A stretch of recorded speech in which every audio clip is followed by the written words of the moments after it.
I'll introduce myself, then I'll hand over to Mike because Mike's the Deputy Chair, then to Elisa, and then to Michael Page, and then to Charles Nisbet. And that's really the sum total of the LLF who's here. Okay. I'll leave the agenda off screen while you're introducing so people can see who's speaking. And then once you're done doing introductions, I'll add the agenda back on screen. Yeah. Terrific. That's a good idea. Yeah. Thanks, Thomas. Good. Ready then? Yeah. Good. And I'm not privileging the councillors above the residents' associations. It's just how you turned up on the screen.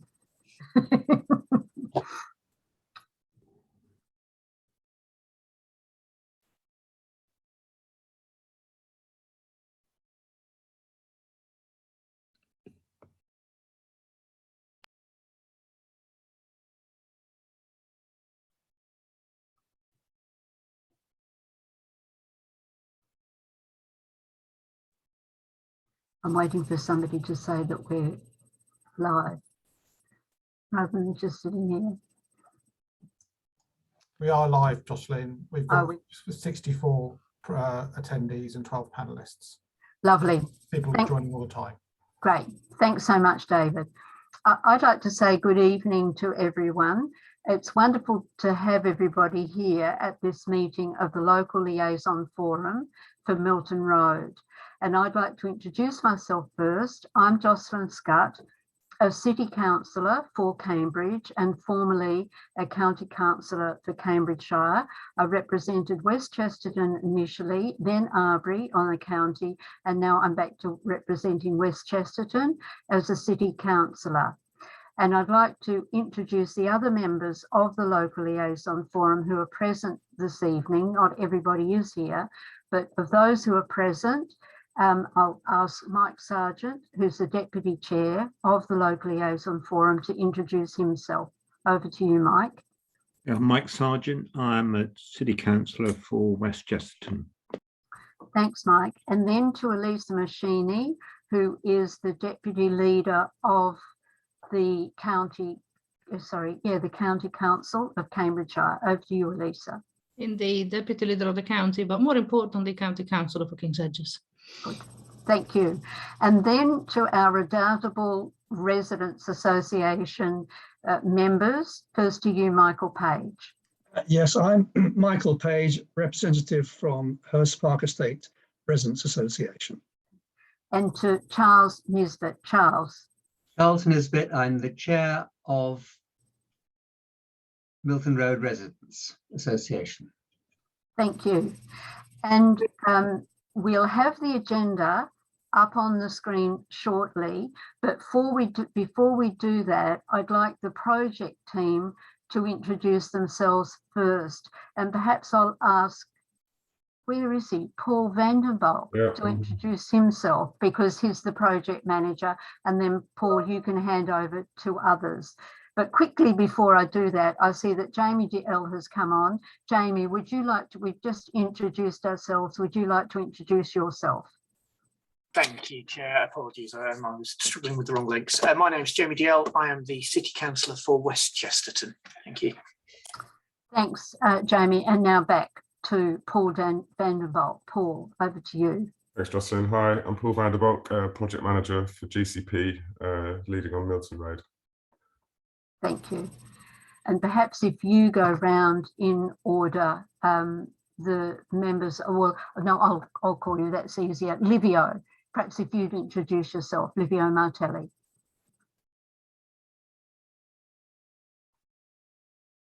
Now, it's interesting, you're on mute, funnily enough. No. Perhaps if you go out and come back in. Yeah, and we'll go on. I'll hand over to David. David Charlesworth, if you'd introduce yourself. Thank you. Hello, I'm David Charlesworth. I'm GCP Communications Manager for the North and East projects, which includes Milton Road. Thank you. And Thomas Porter. Hi, I'm Tom Porter, Project Manager for GCP, just recently joined, looking to provide the extra support through construction phase on this project. Thanks, Thomas. And Dan Wood. Dan. Hi, good evening. My name's Dan Wood. I'm Senior Project Manager for Milestone. We'll be the contractors completing the work. Great. And then to James Hostler. Jay. Hi, I'm James Hostler, Assistant Project Manager for Great Cambridge Partnership, helping out on the Milton Road project. Good. And I think that we've introduced everybody. So now maybe just have briefly up on the screen the agenda so that we can all see what's coming next. Thanks, Thomas.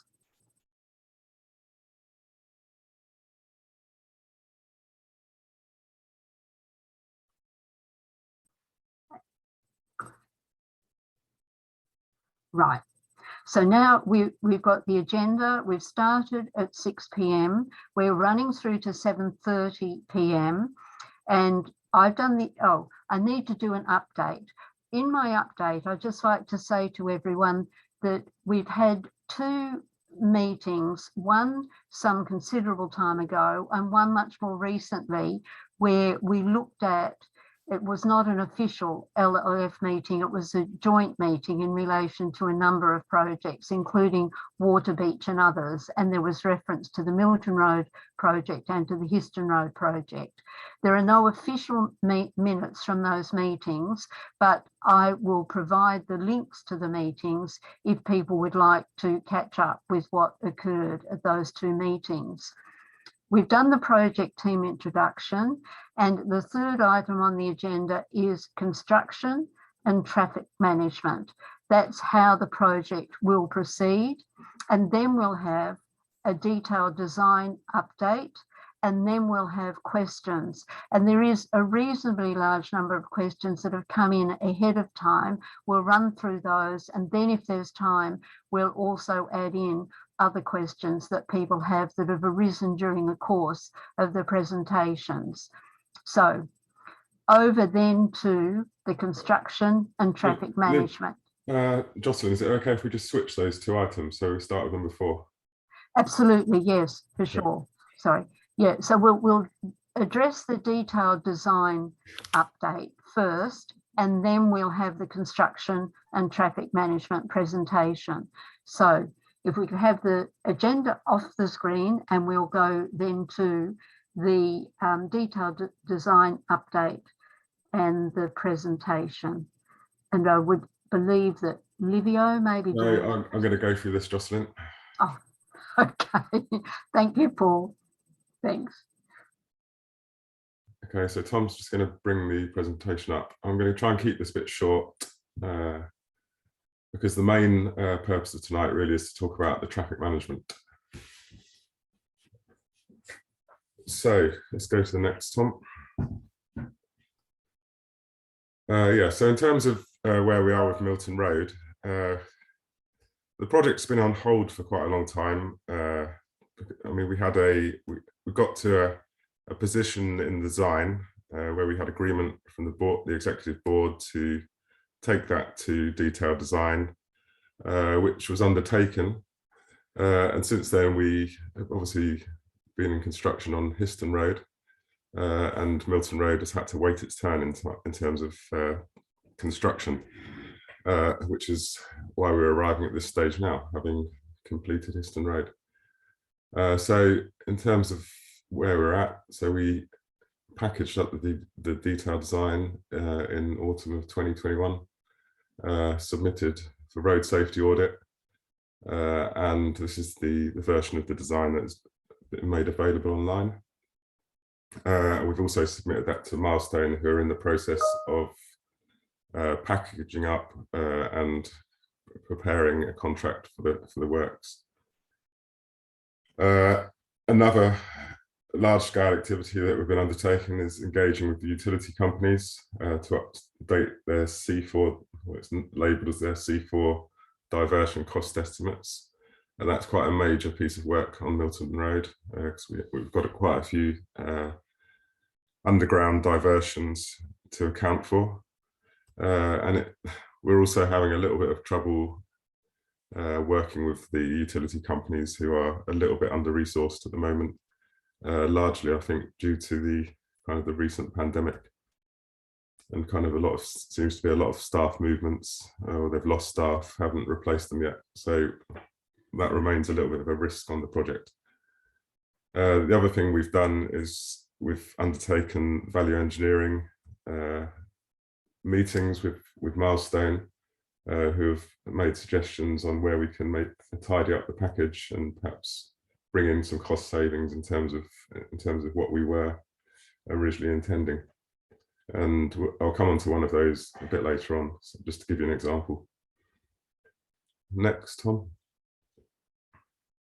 So in terms of kind of design changes, there haven't really been many since the previous iteration of the design that went to the board. The two main design changes I just wanted to point out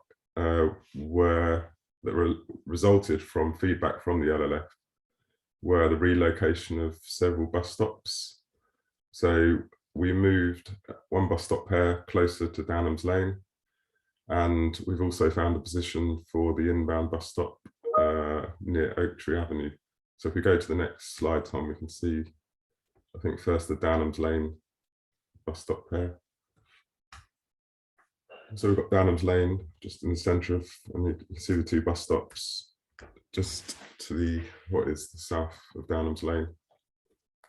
And we agreed with the proposal that was made by one of the participants of the LLF that moving them to this location better serve the residential population who lived kind of off Downham's Lane. If we go to the next slide. So the bus stop to the bottom of the picture, this is the bus stop that is currently located just to the south of Union Lane and currently blocks up that junction. So we've moved it considerably further south past Oak Tree Avenue. Paul, could you indicate where the bus stop is with a pointer? Tom, can you do that? It's the orange, big orange blob. That's the one. So the bus, where the mouse pointer is now, is the bus stop in question. Thank you. Okay, can we go to the next slide? So one other proposal that we are looking at, which came out of the initial draft comments that we've had from the road safety team, there were various reasons why they didn't support the design we had down at the Mitcham's Corner end of the scheme. So the road that is just entering Milton Road at the top of the drawing there is Westbrook. We initially proposed to take the cycle route off-road, so behind the verge, just as we entered Milton Road from Mitcham's Corner, and then back down onto the road past Westbrook Drive.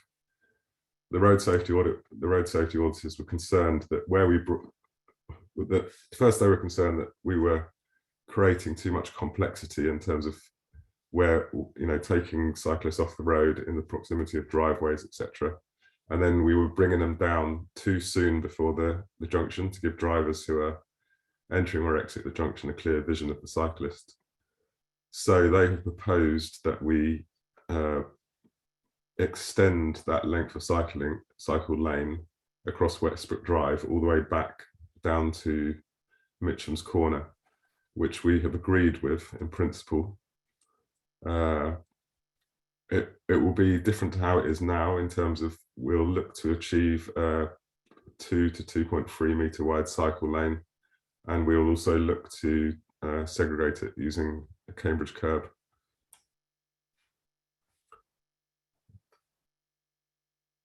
So we can talk about that a bit later. So if we move on. So in terms of other design activities, so I mentioned value engineering. One of the items that we picked up is the original proposals that we had.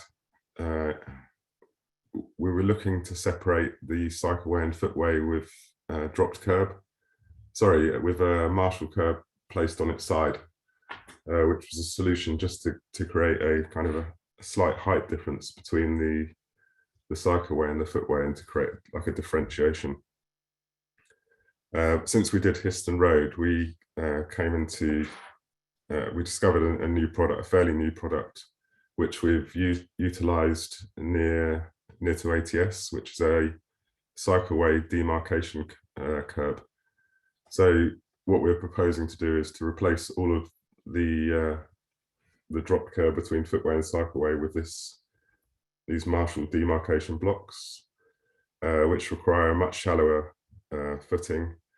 Therefore, they won't interfere so much with any utilities that are buried beneath. And they also provide slightly better demarcation between the footway and the cycleway.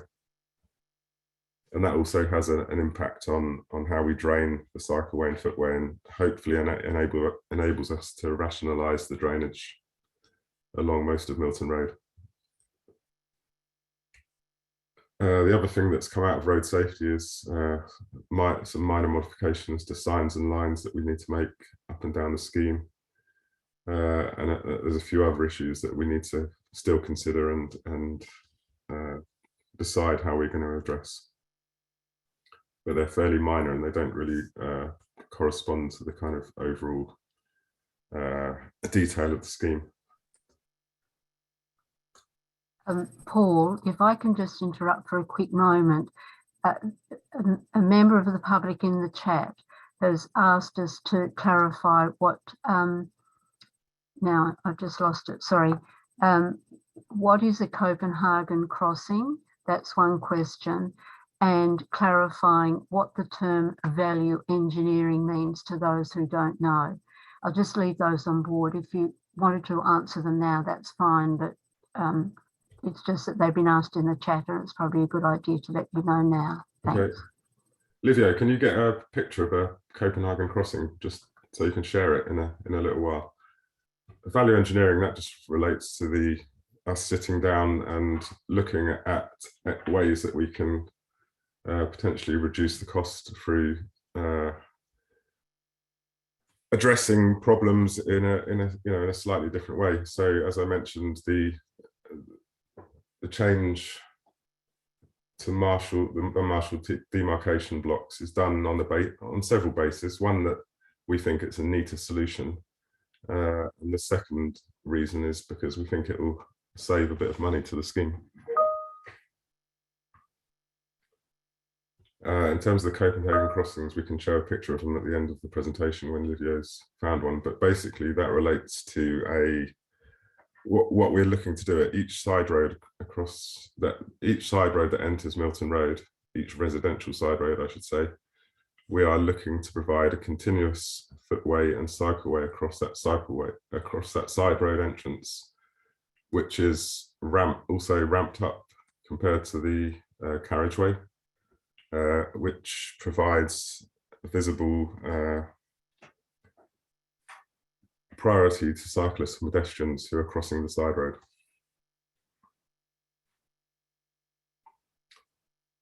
Does that answer the question, Justin? Yes, thank you. And may I just add another question?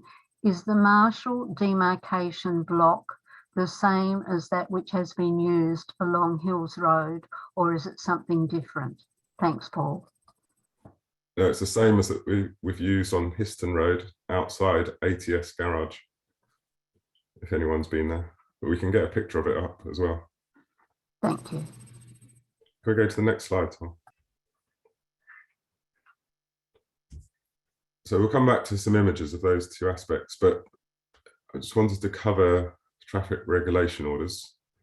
So we've made the decision we've prepared all of the required traffic regulation orders for Milton Road, but we haven't yet consulted on them. So we need traffic regulation orders for all the new ramps and some of the new signs, etc., and crossings, and that kind of thing.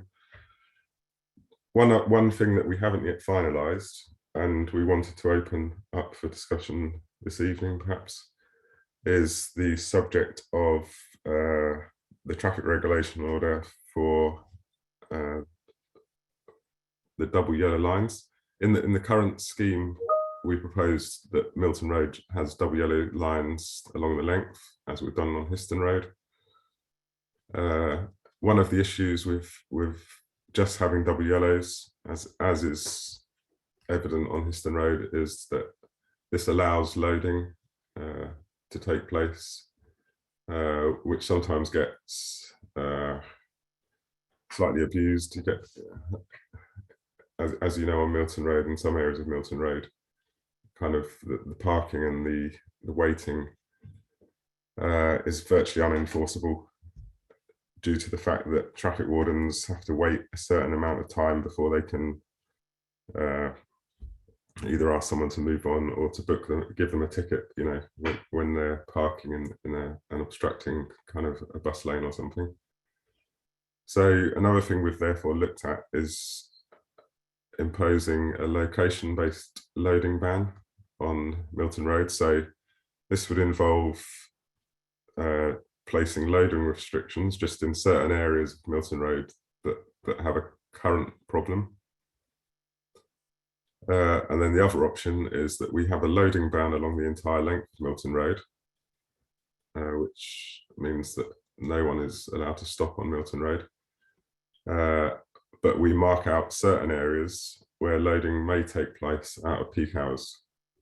So we'll have certain loading bays where that, you know, probably in the location of kind of the shops and stuff where loading is necessary at some times, where loading may take place. I think this is something that we can discuss lightly tonight, but I think we'll need to discuss a bit further before we implement anything.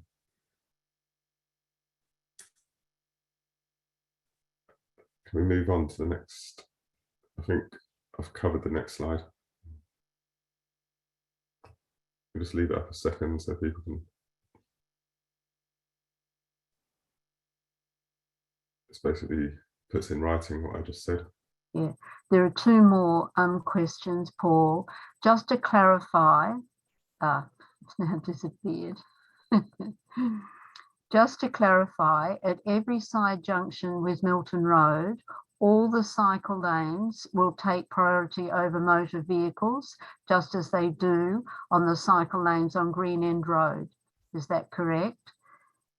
Somebody else, Martin Lucas Smith, has said, pedestrian and cycle priority at side roads will be a huge improvement. And the clarification about the every side road junction with Milton Road, that was a question raised by Robert Illingworth. And then there's a question from Isaac Lowe, what are peak hours? Okay, so the question about what was the question about the priority? Will cyclists and pedestrians have priority? Yeah, just to clarify, at every side junction with Milton Road, yeah, that is the case. Yeah, they will. Yes, have priority. That's what the scheme has been designed to emphasize, that priority.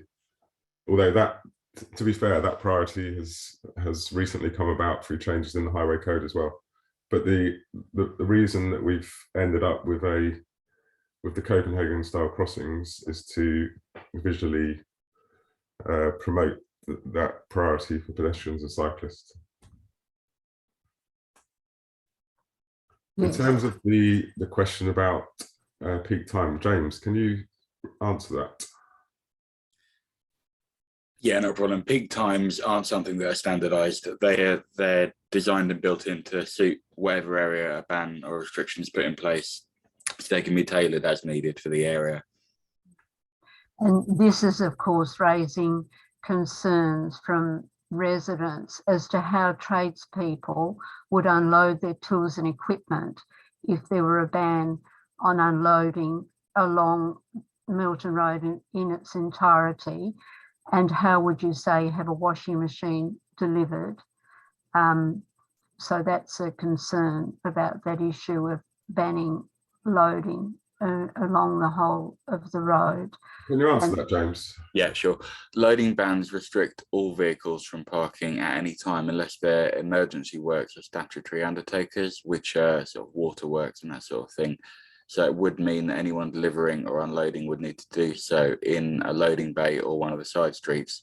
When you put a loading bay in, it's a trade-off between what the risk of people parking long-term and obstructing cycle lanes and bus lanes are, compared to how much loading activity is needed on the road. So it's something that does need to be looked into a little bit to see which one sort of wins. There isn't a duel really.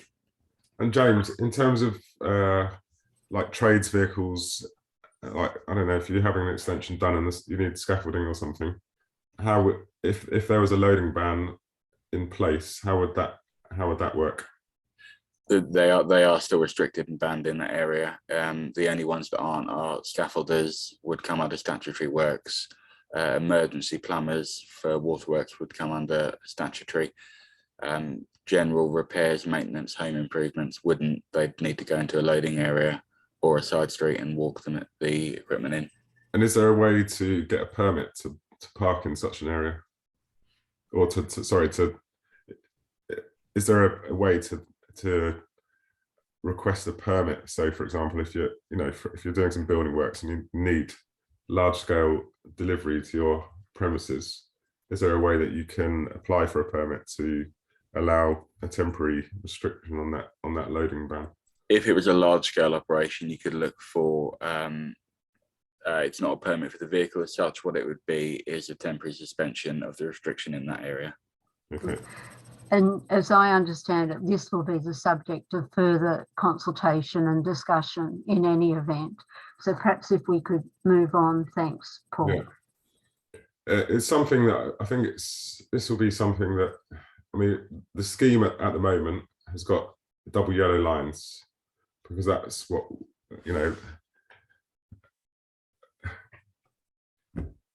that's kind of what's been traditionally done in these kind of areas. I think it's very much going to be a local discussion in terms of, do we go a little bit further than just double yellow lines? Do we look in specific areas at going further, or do we look along the whole length? I think that's what we're saying here. Good. But in terms of the project team, we're fairly open-minded in terms of these options. Thanks, Paul. Thank you. Okay, next slide. So parking. So the scheme will remove all of the on-street, which is currently on pavement parking on Milton Road. A long time ago, before COVID, there were plans in place to look at residence parking across the city and across this area. This ground, well, apart from, I know Jocelyn took forward the Asham scheme in 2019, and that is up and running and in place. There were originally plans also to look at the Elizabeth area and Hurst Park area and a resident parking scheme in kind of the wider area.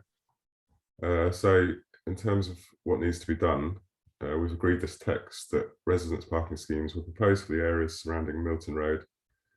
However, due to the whole of the residence parking scheme rollout in 2019, only the Asham scheme was installed, which has mitigated parking concerns of residents within the scheme boundary, inclusive to a number of properties on Milton Road.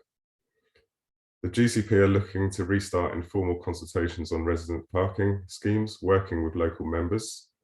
We've already started having those discussions, who we believe will ensure residents' voices are key in shaping the scheme. The areas around Milton Road that are most impacted by the removal of formalised bays as part of the project are to be prioritised as part of the restart of residents' parking schemes in order to mitigate this loss.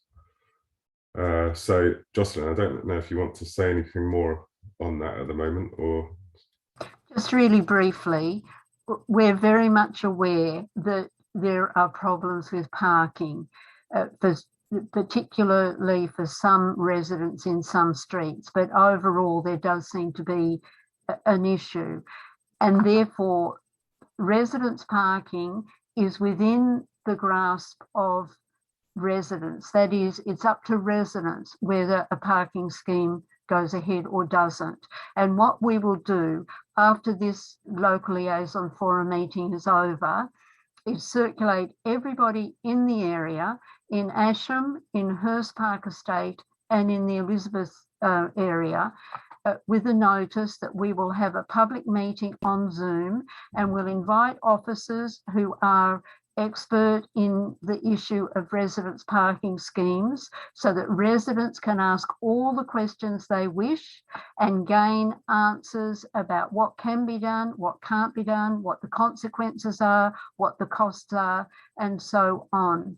And because we're very well aware that no decisions can be made by residents until they really have a grasp on what the possibilities are and what needs to be done.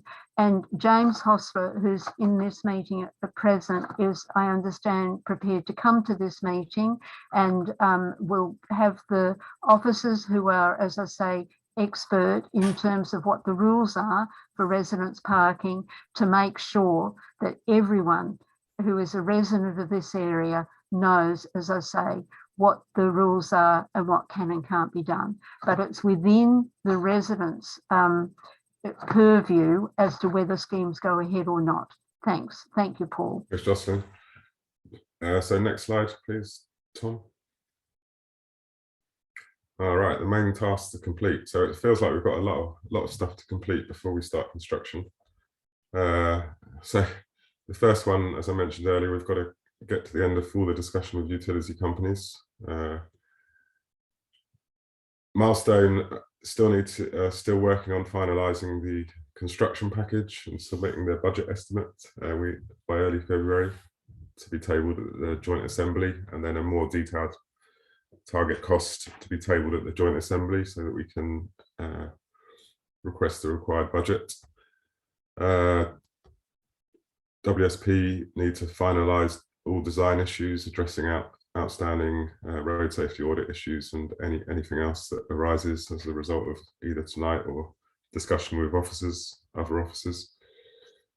Milestone, following tonight, will need to update their construction package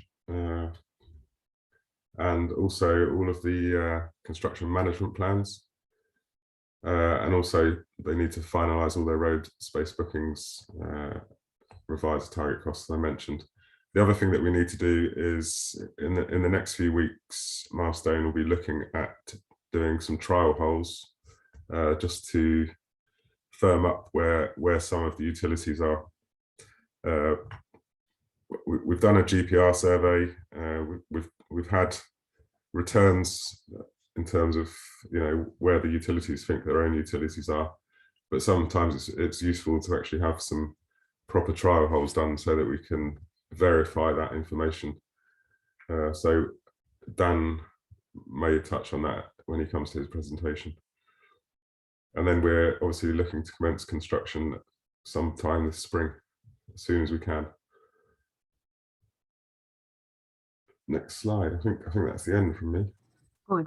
Now I see that Councillor Anna Bradnam has her hand up, but before we go to Councillor Anna Bradnam, Councillor Anna Bradnam's joined us from the County Council.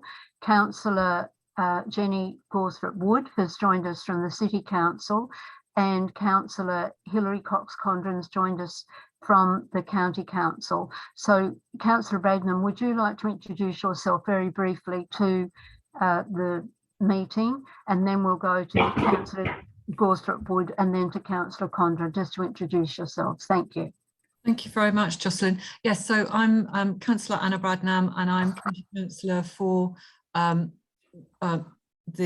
Waterbeach Division, which leads off, obviously, Milton Road, and it's through which we get to the city. So I represent Milton, Landbeach and Waterbeach, Horningsea, Fen Ditton, but we're concerned about our use of the road, and in much the way that you are, that we are kind of users of the road rather than residents around it. So I'm interested from that point of view. Shall I wait to ask my question until the others have introduced themselves? That would be great. Yes, thanks, Anna. I'll pass over to Councillor Gorsford-Wood. Hello, I'm Jenny Gorsford-Wood. I represent on the City Council. I'm one of the councillors for King's Hedges. Some of my residents, or one side of King's Hedges, abuts the more northerly end of Milton Road towards the outskirts of the city, and of course many of my residents are Milton Road users. Thanks. Thanks, Councillor Gawthorpe-Wood. And now to Councillor Cox-Condren. Thank you, Chair. Hello, yes, I'm Councillor Hilary Cox-Condren. I'm County Councillor for Arbury. So in particular, thinking about the impact that traffic diversions, for instance, will have on residents' lives and the throughout this process. Thank you. Thanks, Councillor Cox-Condren. And back to you, Councillor Badman, for your question. And when you've asked your question and had a response, we'll then go to the next part of the presentation, which is about the construction. Thank you. Thank you very much.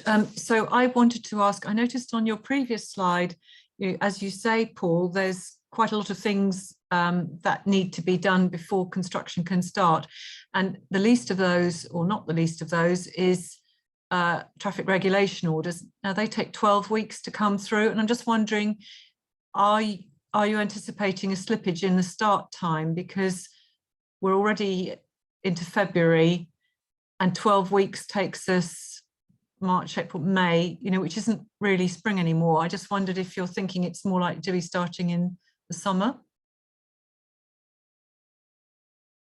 Sorry, so you're talking about the actual traffic regulation orders. We're not going to, we have no rush to get them underway before we start construction. Yeah, but they take 12 weeks to come through. Yeah, but we'll be doing the actual traffic regulation, or the permanent ones. We'll be doing them as we while we're in construction. We'll be advertising. Right. No, what I mean is, sorry, perhaps I'm using the wrong phrase. I mean the permission to have access to the road. All right, okay. Sorry, the temporary traffic. Dan, do you want to answer this? Yeah, sure. Temporary licensing, so it's a Dan issue, isn't it? Yeah. Yeah, so the temporary traffic regulation order has already been submitted. Ah, okay. And it's being considered for a spring start. Fine. Great, thank you. So thanks so much, Paul van der Valk, and Paul in particular is wonderful for coming this evening because he's had a bout of COVID-19 and we were all crossing fingers that he'd be okay, and he does appear to be. So thanks, Paul. And now I'll hand over. We'll move on to the construction. Jocelyn, we were going to see the pictures of the Copenhagen Crossing before we went on to that. Are they available? If they're available now, we'll look at them now. If they're not, we can look at them after we've done the construction plan. Perhaps if we move on to the construction plan and then we can come back to the Copenhagen Crossing and then the Marshalls item. So as we go into construction, first of all, we just wanted to quickly say something about communications, and I think David's going to cover that in the next slide. Yeah, excellent. Just because we've got so many people here who've, I can see we've got over 100 people here, I thought it just would be a good opportunity to talk about how we're going to talk to the community and how the community can talk to us while construction is underway. Things. So there are a number of ways that you'll be able to keep up to date with this project. We have a dedicated web page on our website, which is at the top of the screen at the moment. We'll also be doing a monthly email out on the project once the project starts, and you'll be able to subscribe to that monthly update once it has started. And we're very happy for groups to then forward on that monthly update. And also I know that, for example, on the Histon Road project, a number of that will then post it on various Facebook groups, etc. If you have an inquiry or anything, a question about the project, then you can always email us at our contact us email address. That's staffed every day, and we have a process for dealing with inquiries. On Twitter, Facebook and Instagram, we will also post up stories and news items about the project as it's going along. We'll be using we are at Greater Cams on all three platforms, and we'll be using the hashtag GCP Milton Road when we actually talk about the project on Twitter. We'll also be regularly briefing the local media such as Cambridge Evening News, Cambridge BBC Radio, Cambridgeshire, etc. for those people that don't have access to online stuff and for more traditional methods. We will be doing letter drops and door-to-door knocking of individual properties ahead of key points of work that affect those properties. And Milestone, and Dan will cover this again in his presentation, is Milestone also have an out-of-hours number that you'll be able to phone if you've got concerns when the project's underway, and there'll be a dedicated email address for Milestone for this project. So I just wanted to cover off, Jocelyn, those sort of communication channels while we've got everyone here. Thank you very much. I'm happy to now hand over to Dan and his presentation. Right. Thanks so much, David. Thank you.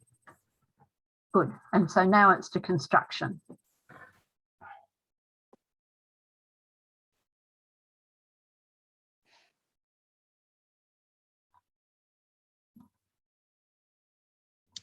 Hi, good evening, guys. Yeah, thanks a lot for this. The plan of the presentation is to take you through some of the thinking and behind the phasing and the delivery of the project. So if you can move on to the next slide, please. To start with, I'd like to just give a very brief introduction about Milestone. So yeah, I work for Milestone Infrastructure. We're a part of the M Group Services business group, and we're their highways business. We're currently working in partnership with the County Council and the GCP to deliver all of the term service maintenance work throughout the County of Cambridgeshire and some of the larger infrastructure projects.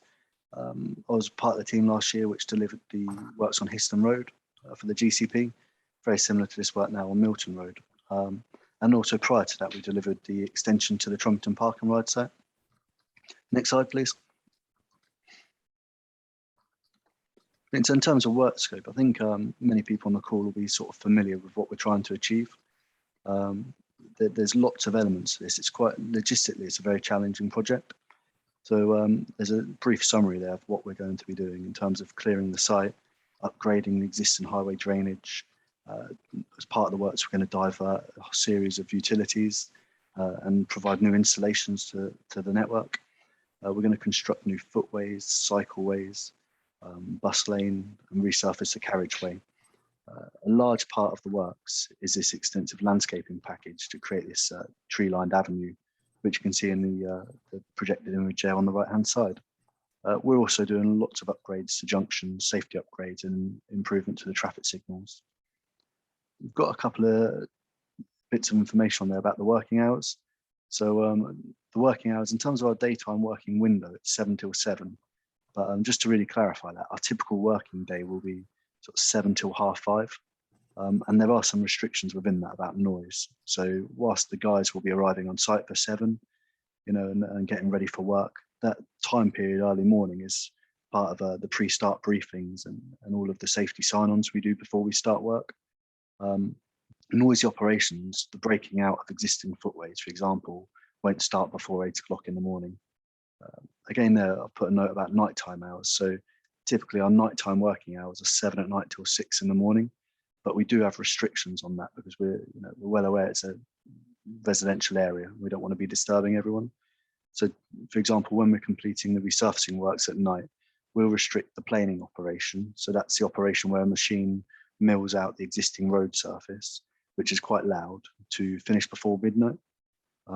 That's basically in line with the work we do all over the county.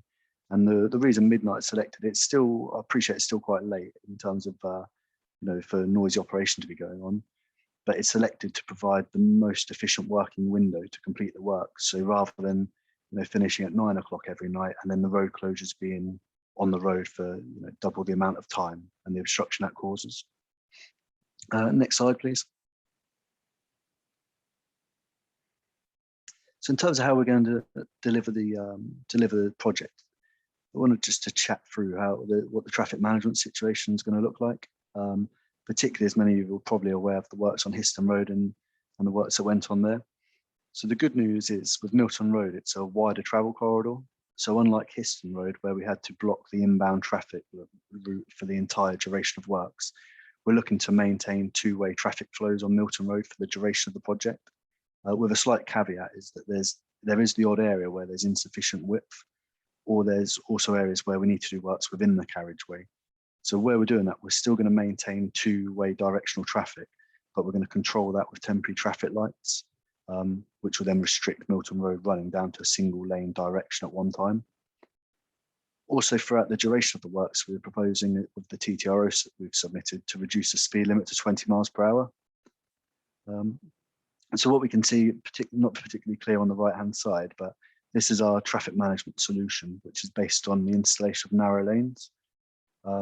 So the early works, what that will require is closing Milton Road in full, and we'll chat through the impact of that and the diversions and whatnot in a moment, but we'll shut Milton Road in full and we're going to install these narrow lanes. So that will involve removing some of the existing islands in the centre of the road, removing the existing white lining and re-white lining the road with the new road widths.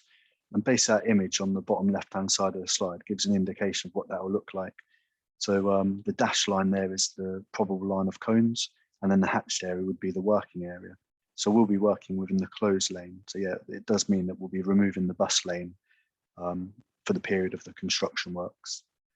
That in essence will then transfer over. So once we've built the east side first, sections of road will then be transferred over to the west side. So we can build that side. Next slide, please. So diversion routes. I want to be particularly clear on the thinking behind this. So the official signed diversion route for nighttime closures, and this is only for nighttime closures, is going to be via Chesterton Road, Histon Road and the A14. I want to apologise, the pack I originally sent out actually showed on the map it going down Victoria Road, which isn't the case. So this is basically the same diversion route that was used on the Histon Road project during full road closures, obviously back to the front now that we're closing Milton Road.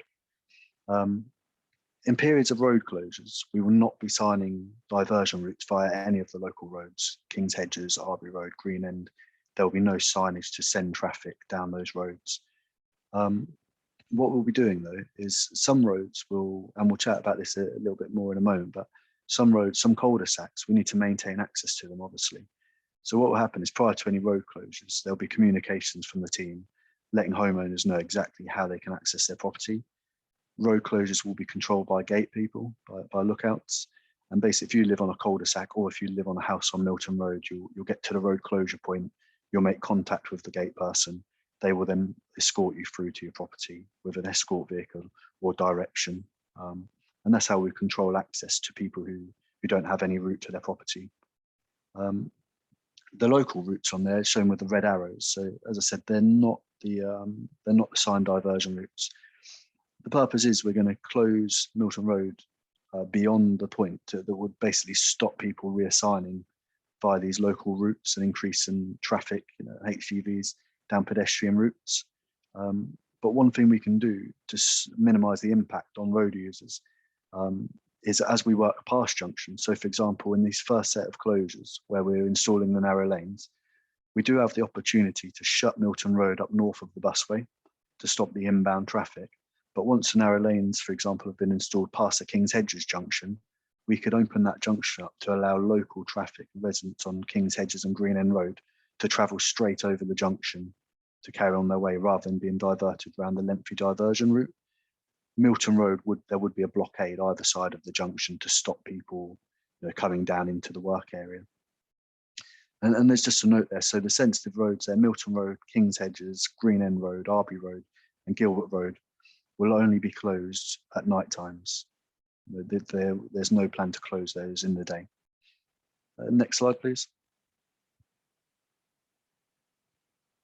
So in terms of construction phasing, I appreciate it's a little bit of a complicated schematic there on the right. So I just want to take a bit of time to chat that through really.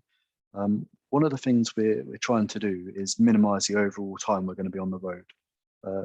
It's very obvious that these works are going to have some impact on people that live there and businesses along the route and road users. So really we're trying to balance by making sure we can work efficiently with as many gangs as possible to reduce the overall construction period. So what the colours indicate on that plan is the different gangs which will be working. See there's about 6 gangs and actually each gang will consist of multiple working gangs, but it is 6 gangs as a total number there. So the areas marked number 1 are the areas we'll first start in, and then they'll move into area 2 once the original works are done, and then they'll move into area 3. And what you'll notice there, particularly if you look just at the bottom, the orange gang, so that gang there will finish the first 300 metres in area A on the eastern side first. Then there'll be a night closure, which will adjust the narrow lanes, and that traffic management will be switched so that that gang can then move over to the opposite side of the road to build the west side, and then it will move up. So this program's done in such a way that it still allows safe pedestrian and cycling movements. And that's why we're not just having mobilised gangs along the entire length, basically blockading everything and make it very difficult to walk or cycle in the area. So yeah, we're going to construct the east side of Milton Road first, and then gangs will piece by piece be moving over to the west side. Nighttime full road closures will be required when we're transitioning over for the narrow lanes, and that's all about safety and access and working room requirements. There's one caveat to this phasing at the moment, as Paul touched on. We're still at a reasonably early phase, and we're still trying to understand the impact of lots of different issues, one being utility diversions. So if there are some significant diversions, which will take some time, that may impact this phasing proposal and also the traffic management solution for that particular area. But that's something that's going to be addressed on a case-by-case basis, and we're going to be coming up with a solution which makes that as efficient and at least impactful, so to stick into this plan as possible. Next slide, please. So yeah, I wanted to chat through some of the local TM solutions at side roads, because I know this impacts a lot of people. So this particular solution now is based on side roads or cul-de-sacs on Milton Road, which have no use of alternative roads to get to your properties. So where that's the case, what we're going to have to do is install temporary traffic lights. So the schematic on the left shows what that would look like 2 light heads out on Milton Road. But what we'll be doing is linking up those traffic signals. So both of those will go green at the same time, which means it's not like on Milton Road, you're going to be waiting to travel forward while you have traffic coming towards you. They will only go red together when there's traffic coming out of the side road. What that'll enable us to do is restrict the side road down to a single traffic lane, which will give us, a safe working zone then to build half of the junction. That traffic management will then switch to the other side of that junction so we can build the remaining half. And that's how we're going to maintain access through the construction period for all side roads, which don't, all cul-de-sacs on Milton Road. And there's a list of them there. Next slide, please. One of the things we've looked at is side roads which have very short diversions on local roads, and they've been flagged up here. And the reason for that is because the temporary traffic lights will have an impact to traffic flows on Milton Road, so it will lead to some form of congestion. So trying to balance that out, where there's a sensible and short diversion possible, which people are already able to take, we're highlighting that, and the proposal is to fully close these particular roads on the right-hand side there. And that will be for the period it takes to build this crossing and the new footways which tie into the sort of extent of the works. That can be anywhere from 2 to 4 weeks. The majority of the smaller side roads will be at the lower end of that duration. Some of the larger side roads will be at the higher end. In terms of where it is, unfortunately, some people's images are over the text there, so you have to excuse me if I don't remember all of the diversions, but Ashland Road proposes to divert via Gurney Way and Gilbert Road. Hurst Park Avenue would be a diversion via Leys Avenue. Highworth Avenue. And so one of the things we're proposing on Highworth is to remove the existing planters on the roundabout, which will then open up traffic at the top. But that will only be done whilst we're closing Highworth Avenue on the Elizabeth Way roundabout. So it will remove that through route that the planters were put in place to avoid in the first place.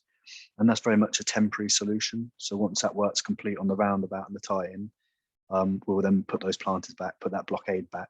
So it'll go back to how it is now, but obviously with new planters and new plants.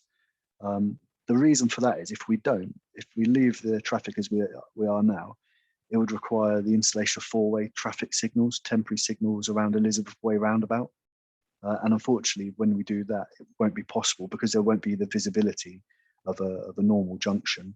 It's not going to be possible to link up green times on the signals, which means it would restrict Milton Road down to like single ways of traffic, which would have a huge impact in terms of congestion. So that seems to me a reasonable mitigation to try and avoid that. Some of the other ones there, so Union Lane. The proposal is, so Arbury Road we know is a very sensitive junction to traffic and to cyclists that use it regularly. So the proposal is when we're working on Arbury Road junction, we close Union Lane.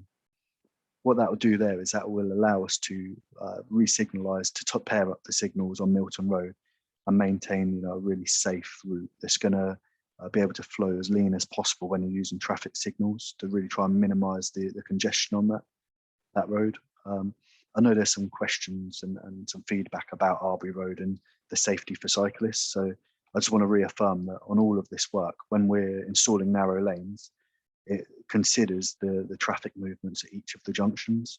And where necessary, we'll widen out the narrow lanes to make sure there's safe movement for larger vehicles and cyclists.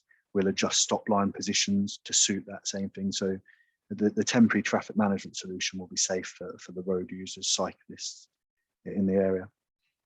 For Woodhead Drive, so unfortunately, every bit of land on Milton Road available has been developed. So there's nowhere to put a compound, which we need some form of compound to be able to have our officers store materials, store all the traffic management, and have our welfare facilities. So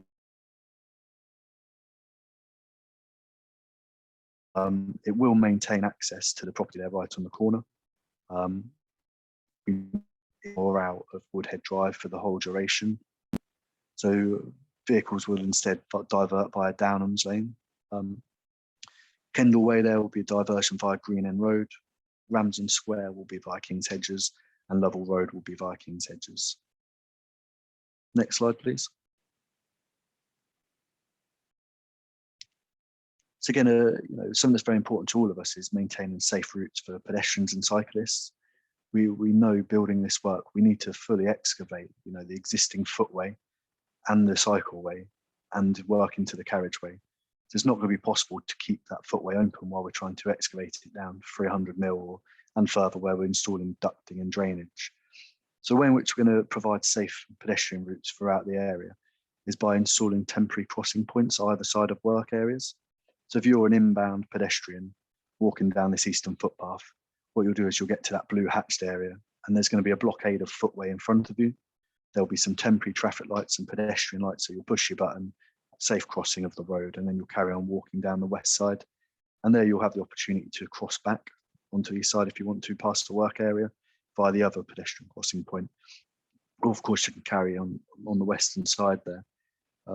It does raise a challenge though. So again, in terms of balancing efficiency with not taking forever on the road and minimizing that overall pain of or impact of the job, it does mean residents that live within a work area have a choice about how they're going to get across the road for walking in from their house.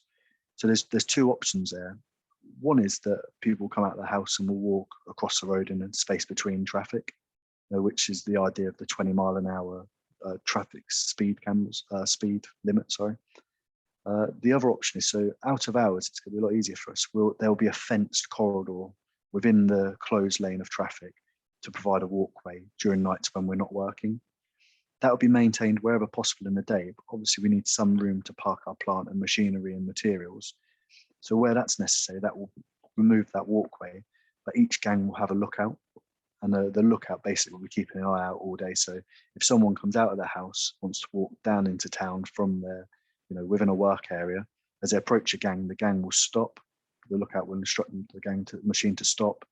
They'll move out the way and they'll allow a safe passage through past the works. Similarly on cycling routes, so the proposal is that where the combined cycle route is at the moment on the western side, the inbound side, which allows the two-way cycle traffic, that's to remain open and in use. I appreciate there's some concerns about the number of cyclists which use the route and whether they would all fit safely on that cycle route. So the alternative option is to drive within the lane of traffic, and again, that's part of this reduction in speed to 20 mile an hour. What we'll also be doing is ensuring we have plenty of signage out within the traffic management, which is going to be very clear warnings to road users about the hazard of or the cyclists using the route, and making sure there's no dangerous overtaking. Linked to that and linked to the 20 mile an hour route, something we did on Histon Road is we had speed cameras come onto site, and that we got a lot of data from that, and that had a significant impact in terms of reducing these people who were speeding through the works regardless of the speed limit. Next slide, please. So of course we need to do all of this work right across your driveways for the people that live on Milton Road, and that's no easy task. So there's various construction depths what we're going to. For standard footway construction, we're over 300 millimeters deep. In some areas where we're doing drainage, we could be excavating as just over a metre down to about 1.2 metres right across people's driveways. So unfortunately, it will restrict access at times. We're quite well versed in terms of, we've just done this for the last couple of years at Histon Road. and we've built up a really good system, and it involves a lot of communication. So we'll chat about that in a moment in terms of those different methods. But what will happen before we do any work past your property, there will be advance notice, and there will be conversation to understand any restrictions you have. And then we'll do whatever we can to basically work that together. There's been all sorts. So on Histon Road, some people are able to park in their neighbour's driveway for a short period whilst the work's done. Some people will park within the closed lane of traffic. Some people will reassign down a side road or an alternative route. But we'll take all of that on board and we'll find what works for you. And if you've got any particular requirements, like some people have regular carer visits on Histon Road, we'll make sure that's built into the plan and that you can continue to get that service whilst these roadworks are ongoing. And there's just a note there. So it's not always going to be possible to, fully excavate and backfill a trench in a day. There's lots of work what we're doing at depth.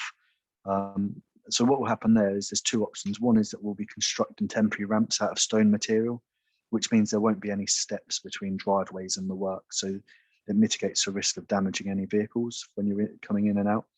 And the alternative option is to install steel road plates. So again, that's just to make sure you have continued safe access while the works is going on. Next slide, please.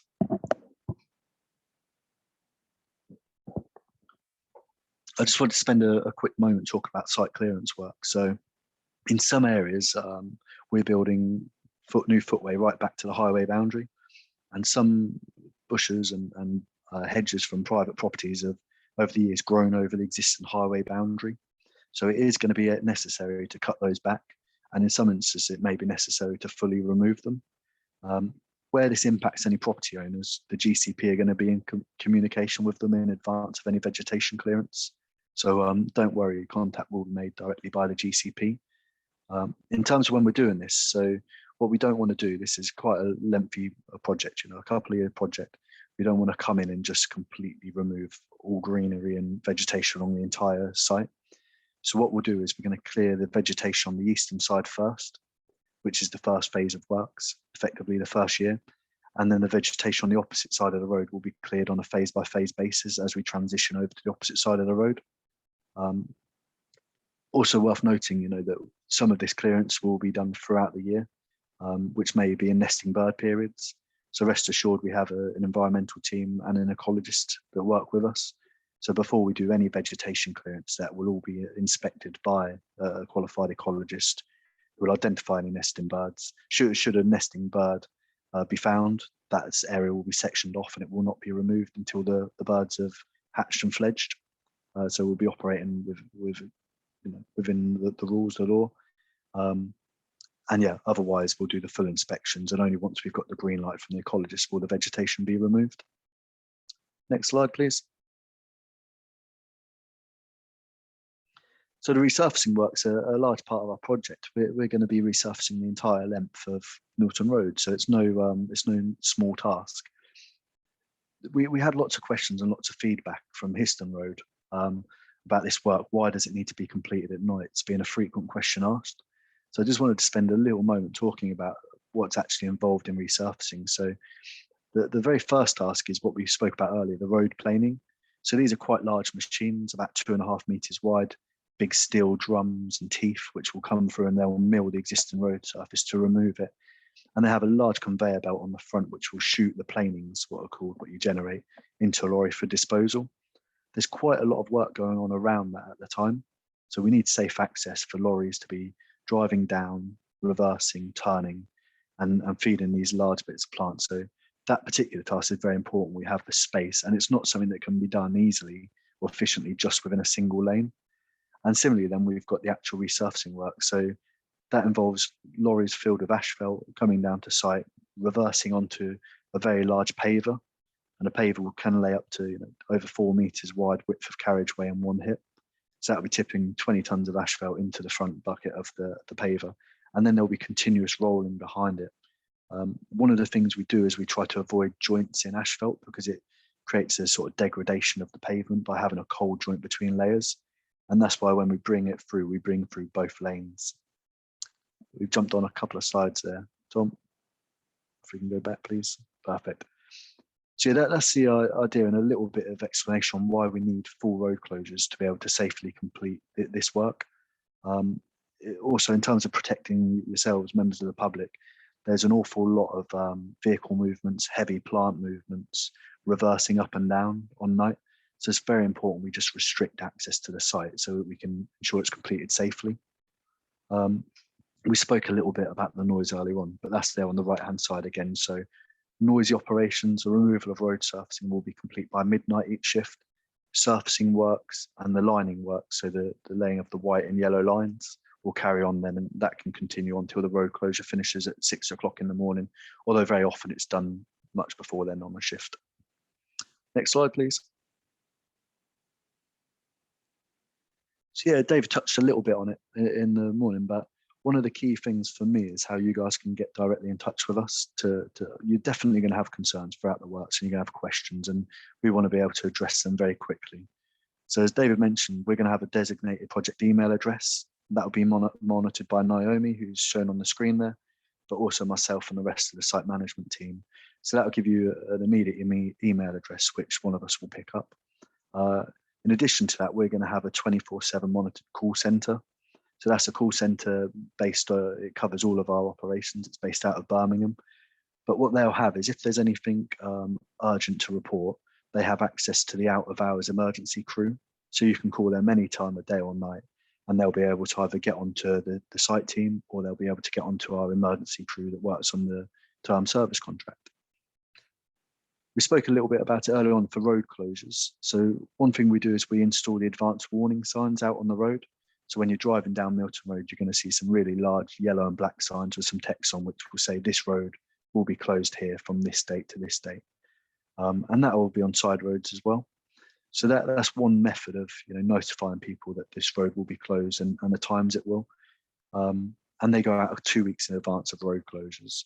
In addition to that, though, what we'll do for any properties which front Milton Road or on a cul-de-sac that don't have alternative access, we'll be doing a physical letter drop. So that will notify owners of any closures that will impact their routes to site, and it will also spell out phasing of works and if there's any change in terms of what gate you should go to access your property during these night shifts. It will be explained on that letter drop. In addition to that, we'll provide monthly newsletter updates. So that's going to record progress achieved in the period and also a bit of a look ahead. It will share lessons learned. It will cover a wide array of things and photos of what we've been doing. To sign up to that, please log on to the GCP website and register for the mailing list. So yeah, Naomi, we'll see quite a lot of her. Naomi, she works every day, 5 hours a day. Her job predominantly is up and down our sites. Our face is well known. She'll be popping into all the businesses, the shops, making sure all of you guys are fully aware of exactly what we're doing, when we're doing it, and also being a bit of a route there to raise any queries you've got directly to us and to get them addressed. So you'll see quite a lot of Naomi. And then finally, really, COVID permitting is the note. Hopefully, we're on the things are getting better COVID front. But yeah, one thing we'll do is we'll have drop-in sessions. So these will be publicly advertised, and what there'll be various welfare units along the site. They'll be on different days and different times, and that will allow anybody, members of the public, to come in and speak to one of the site management team. And that can be for anything. If you want to catch up on terms of progress of works, any concerns you have, any complaints you have, that's an opportunity for you guys to come in and talk to us face to face, rather than with some people prefer to having phone calls and emails. The next slide, please. So yeah, I did mention, I hope I've been clear enough. This is, at this stage, it's very much a work in progress. Hopefully you can see we've been putting in an awful lot of effort to come up with the best plan possible based on where we are at the stage of this contract. But there are still quite a few risks which may impact what I've spoken about tonight from a phasing perspective, a duration for the overall programme and also the traffic management solution. So the image I've put there on the right-hand side, that's actually some footpath we've opened up on Histon Road, just not far away from Ashton Road, I believe. Sorry, Aikman Street. You can see there the amount of utilities in such a small area, And they, to be honest, they're the main risk to my gangs working on site from a health and safety perspective. And then the wider impact to yourselves, you know, and services are damaged and it impacts people's internet or other utility supplies. So yeah, one of the things we're looking at is utility diversions required as a result of the works. And in addition to that, we're looking at network resilience with all of the utility suppliers down Milton Road. And that's to avoid us getting to a point where we've completed Milton Road, it looks fantastic, and then one of the utility companies come through with a big trench and a load more impact for the road users and wider public. Other things to mention there are lessons we've learned on Histon Road. So at Histon Road, we found a concrete tank road, which we believe is from World War II. That was basically a reinforced concrete slab, quite a large one, and that caused us quite a few delays, particularly when we was working down at Huntingdon Road and Victoria Road Junction.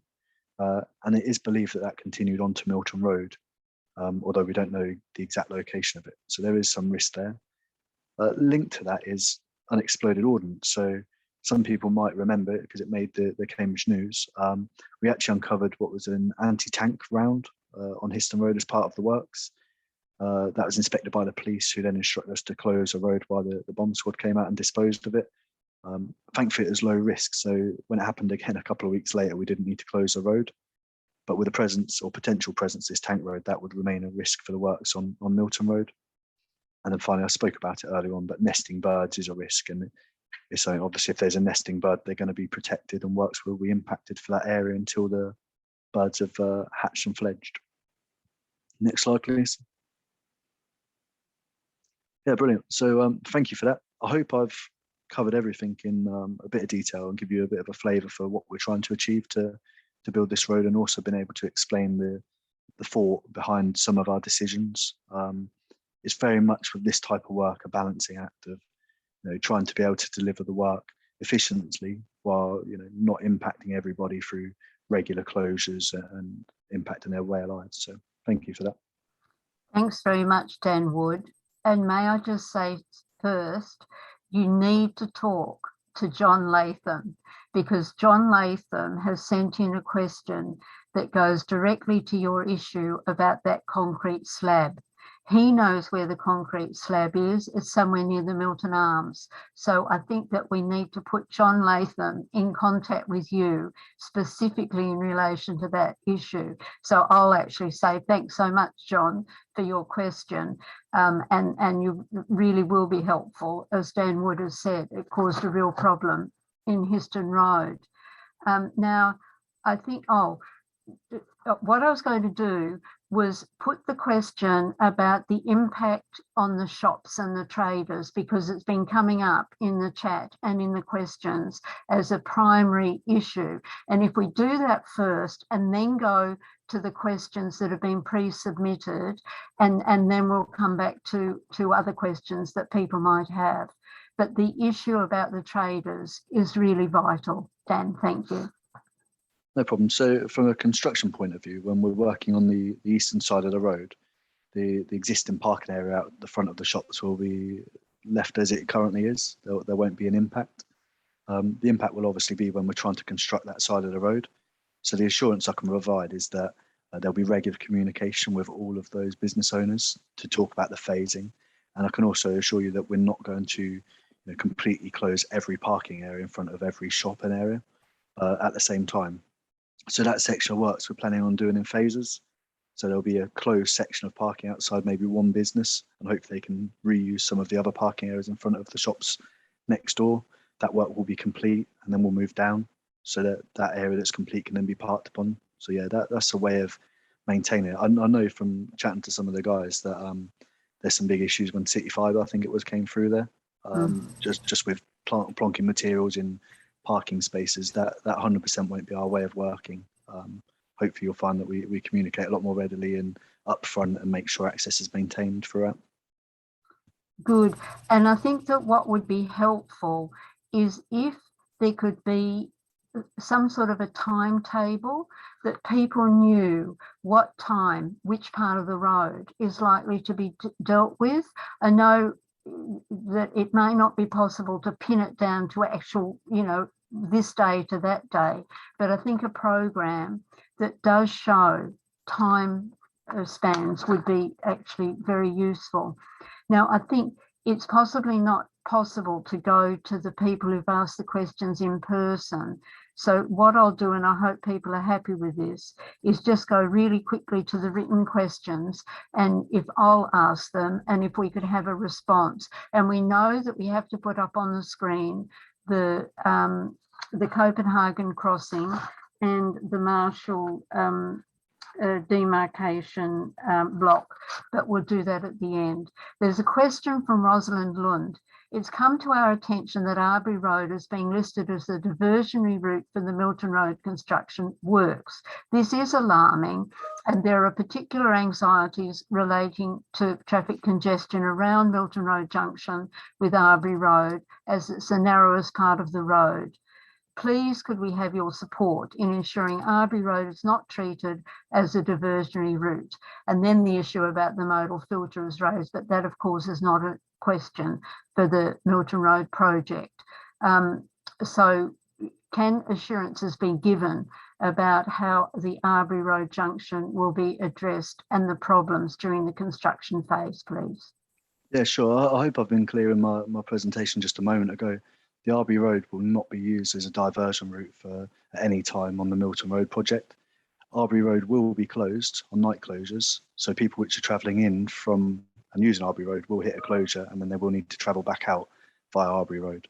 But there will be no sign diversion or no reassignment of any traffic down Arbury Road throughout the scheme. Thank you. And then there's a question from Andrew Milbourne. And this is really the issue about phasing in the construction plan. It's quite difficult to make sense of the diagram, and Andrew understands that they're splitting it longitudinally. There are gangs within sections, but it's not really clear what is happening then. So it would be good to have a clearer map for each phase of the development, showing areas that will be worked on and which will be usable road. So although the map makes sense to the people who are actually doing the work, it needs to be described or produced in a way that the residents can understand. So it's really this question of producing a colour-coded map that does show what will be happening when. So we're trusting that that can be done and that it'll be up on the website. Yeah, Jocelyn, I can answer that one. Yes, we realised that these are technical drawings and technical maps that we've put out, and we realise as part of the communication that we need more user-friendly maps. Myself and my comms team is something that we will take in hand and are taking forward. Terrific. Thanks so much, David. And if it could go up on the another quick comment on that. At this stage, Dan had the areas numbered 1 to 3 to give basically an order of construction. So as the program develops, we will be able to put dates rather than numbers, if you know what I mean. So that map will therefore develop and we'll be able to present it. Great, thank you. Now we've got a number of questions from Matthew Danish. 1, according to the construction plan slides, there will be cycle routes only on the northwest side of Milton Road during the first half of construction. This effectively means squeezing everyone into an overcrowded shared use pavement and no off-road cycling provision at all between Arbury Road and Highworth Avenue. And there's a note that there are numerous cyclists using Milton Road at peak times. How will this be addressed? A number of other residents have asked this same question in the chat. What provision is being made during the construction phase for pedestrians and for cyclists? There seems to be attention being paid to motorists, but what about cyclists and pedestrians? Thank you. Sure. So the slide I displayed about the cycling and pedestrian management throughout the works is a valid concern, which I completely appreciate. So yeah, it will be a case of using that shared use path inbound, and then it will be a case of being within the traffic lane within it, which is all part of the reason of slowing the traffic down to 20 miles per hour and ensuring compliance through the speed camera vans. When we were looking at the scheme and the planning of the scheme, there's just simply not the width there to be able to construct the works and have a designated inbound segregated cycle lane throughout the construction period. The only way to do that is to do a traffic management solution like Histon Road and put on an inbound closure to all traffic, which the impact that would have had for over the length of Milton was felt to be too severe. Once we've constructed the east side, we've built this segregated new cycle lane, and that will then become the inbound, the designated cycle route for cyclists coming in and out while we're building the west side of the road. So Chair, can I just ask for clarification on that, please? Yes, please go ahead. Thank you. Councillor Beaton. Thank you. So as I understand it, what you've said is during the construction, you are going to maintain a route through for both cyclists and pedestrians.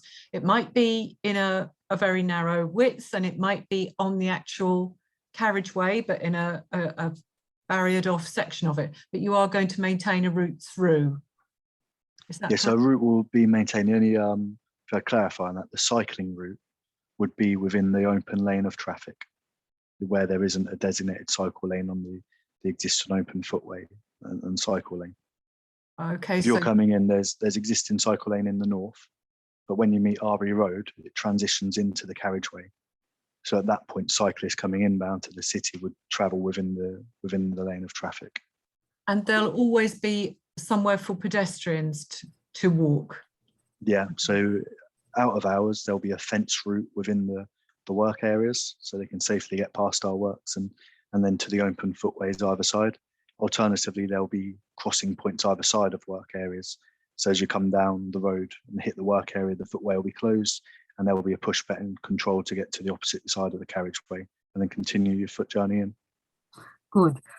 Now, people are being concerned because we do only have 10 minutes until 7:30, but perhaps if we quickly go through these other questions, and then if there is some time for an extension at the end, we may be able to manage more. So we're happy to go on. Oh, terrific. Thanks so much, Paul. Thank you. Now, this is another one on this same issue about cycling. From Matthew Danish, once the road's been narrowed, one can anticipate that junctions, especially the Arbury Road junction, will become extremely congested, and there are concerns about tailbacks leading to buses being stuck and safety hazards for cyclists caught in the middle of it. In the chat, there is a suggestion that perhaps police might be brought in to do some traffic direction in this regard. That's not in Matthew Danish's question, it's in the chat. But the issue here is that there's a question as to forming a team to be a working group from the LLF, community stakeholders, Milton Road project team and works management to put together a plan to address the pending problem at junctions like Arbury Road and Milton Road. Did you want to respond to that, Paul, or would you prefer I do, or what do you want to do on that question? I'm happy for you to respond. Right.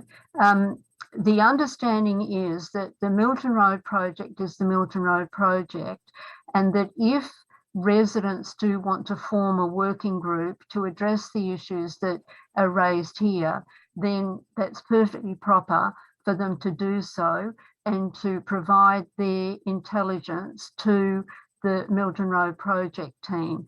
But the Milton Road project team is not able to become involved in a working group in relation to that particular issue. It's very happy to receive information and intelligence from a working group, but not to be a part of that working group. So then to questions from Michael Page. Michael, do you want to ask these questions because you're present? It'd be nice to have another voice. Do you have your questions?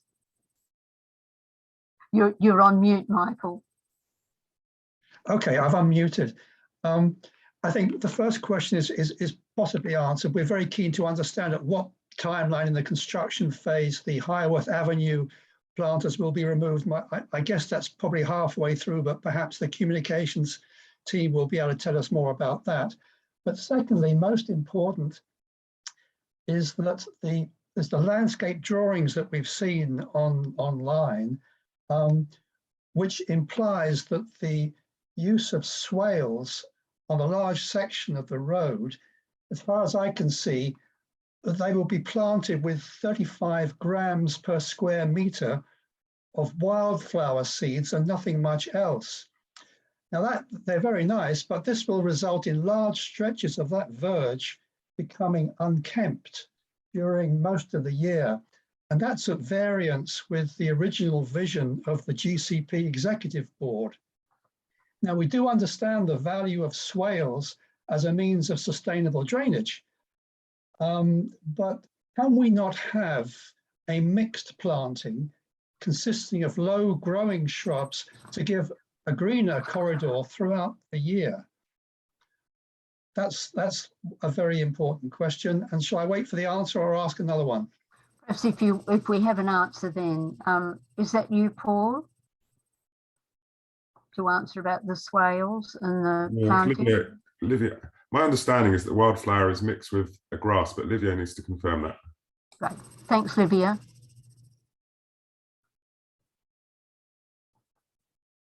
He's coming. Oh, that's funny. There's something wrong with your microphone, Livio. It may be best to go out and come back in, and then we'll go back to that question. Yes, if I could just reiterate that a lot of residents' memory goes back to having just grass verges throughout the length. We do understand, though, that swales are good for drainage. We'd just like to see it green, please, rather than brown. The final question, I think, on my list has to do with the provision of public art. There was much made of this in earlier meetings. And we did see some interesting ideas from WSP consultants about how this could be achieved. For example, at the Arbury Road, at the Asham Road Library crossing. So will public art continue to be something that we should be able to take advantage of? Thank you.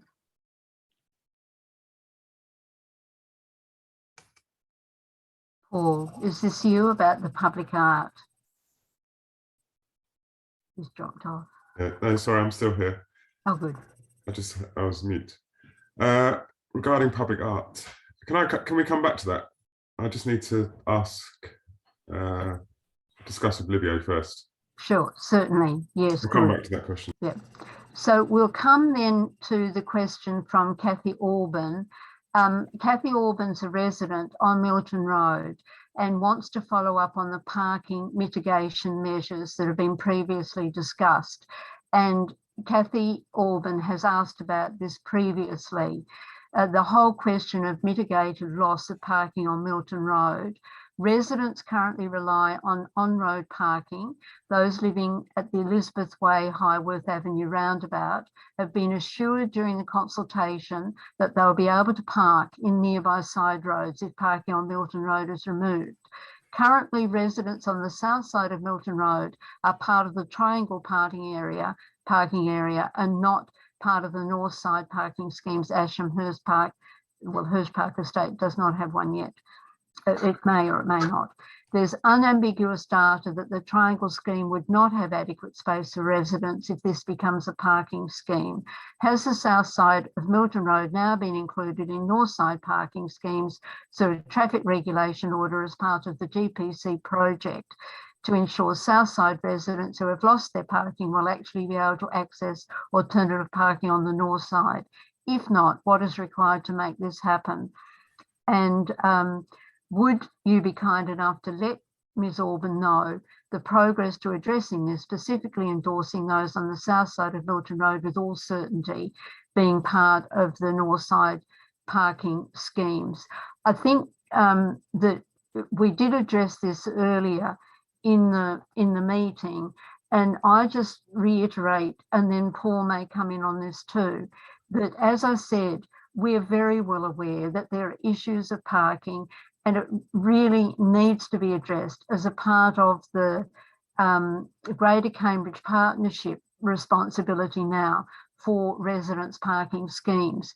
And when I say we, I mean that the councillors in the area will work with all due haste in a proper manner to ensure that we have a consultation that's carried out properly. There has to be an informal consultation, then a formal consultation to see whether Hurst Park Estate, for example, wants to have a residence parking scheme, the Elizabeth parking scheme, whether they want to have one, and then we will have to address the issue with the Asham parking scheme as well to see if there can be some accommodation for the residents who will definitely lose parking on Milton Road, but for the residents in the whole area, because we realise that it's a pressing issue. And I hope that that's satisfactory, Ms. Orban, but it's the best answer that I can give at this time. Paul may wish to add something, but I'm not sure. No, I think you've covered it all there, Jocelyn. Right. I think this is best addressed through looking at the wider area, to be honest, and as you suggested. Right, thank you. And then we have questions from Charles Nisbet, who is present too. So Charles, may we hear your dulcet tones? Thank you. Well, thank you for my dulcet tones. Most of the issues that I raised with you in advance have already been covered in other people's questions, and I'm not going to reiterate them. There was the one, though, that we need to have, when this is all finished, we need to have speed cameras in here. How do we set about it? Well, now, perhaps if I hand over to Mike Sargent, because Mike Sargent is our expert on speed cameras. Mike, perhaps you'd like to answer this. I don't know about speed cameras. I know about speed display units. I mean, usually speed cameras happen when there have been deaths on the road, I'm afraid. So there aren't that many speed cameras around, Charles, around the city. But you're absolutely right. Of course, it's very difficult to stop people speeding. It's a racetrack, Mike. It's a racetrack. Understood, Charles. Understood. And it's a big issue all around the city, to be honest. And some permanent solutions to that are obviously ideal, but certainly the experience over the years is that it's very difficult to get speed cameras on roads. Well, that wasn't very reassuring. The other point, Jocelyn, is to back up the things that's been put in the chat by Mary Pountain and many others. Could we please have written response to the questions? Thank you very much. Yes, absolutely. I noted Mary Pountain's question, and thank you for following up, Charles. Yes, there have been a lot of questions in the chat that we haven't been able to address. We've addressed some of them, but we'll certainly make sure that the questions need to be put up on the Greater Cambridge Partnership site with responses to them. That's very clear. Now, there is just one other pre-question from Lillian Runblad. Now, it relates to Histon Road, but because the issue is a concern about diversion into Histon Road, I think it's appropriate to put it. Lillian Runblad asks, says that there have been 2 years of the A14 diversions and 2 years of road construction with Histon Road, and now to come 2 years with the Milton Road diversions, and most likely another with reconstruction of projected damages to Histon Road. This is Ms. Rundbland's assessment. The signalling system at the Victoria Huntingdon Histon Road junction is not working, and that of course will create a problem that exists at the present. But if there are diversions into Histon Road, that will exacerbate it, and the HGVs from Histon Road turning into Victoria Road, which they shouldn't be doing, are dangerously mounting pavements and cycle lanes, or perhaps hitting pedestrian signals. And the Histon Road Area Residents Association therefore kindly asks the Greater Cambridge Partnership to consider a different solution with less impact on residents along Histon and Victoria roads. So that really is a question for Dan, because it goes to the issue of diversions. Will there be diversions on Histon Road? And are you able to respond to that question for Mrs. Rundland, please, Dan? Yeah, sure. Yeah, so yes is the answer. There will be diversions via Histon Road on the nighttime closures, but to try and provide some reassurance or explanation of the thinking, in terms of what the alternatives look like, the other diversions would be via Huntingdon Road, and then they would require traffic via M11, A14 potentially out as far as Bar Hill to then be diverted back in. So it becomes substantial, and they're also through other residential areas. Similarly, if we was to divert out east through Fen Ditton, that route, you know, has particular traffic sensitivities and is a lot longer route. In terms of the assurances I can provide, we're talking about nighttime closures only when traffic volumes are much lighter. And this is a very similar but opposite route to, you know, every time there was a night closure on Histon Road. And what I can say is throughout that whole period, we never had a single complaint come through from anybody on Milton Road about the nighttime traffic. So I'm very hopeful that this will be the same round when it's the opposite way. Right, thank you. Now, there's been a concern in the chat about cycles on footpaths, that when the construction is going ahead, because of the number of cycles and also children cycling to school and so on, that they will be forced to be on the footpaths and therefore a danger to pedestrians, although prefer not to be. But can there be a response to that concern? Sure. So I think in terms of construction, obviously I can't control where people ride their bikes, you know, but what I can do is provide the routes and provide signage to advise of the warnings and the hazards, which is what we'll be doing.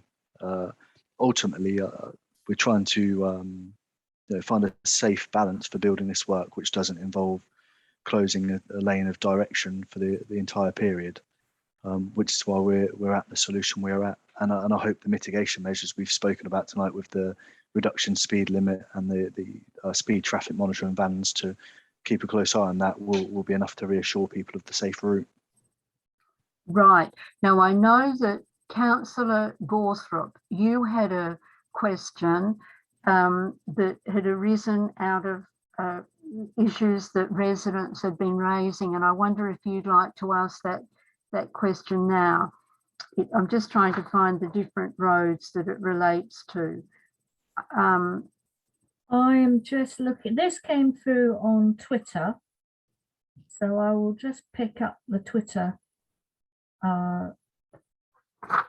and now I've got to try and find it. I have put it in the chat as well.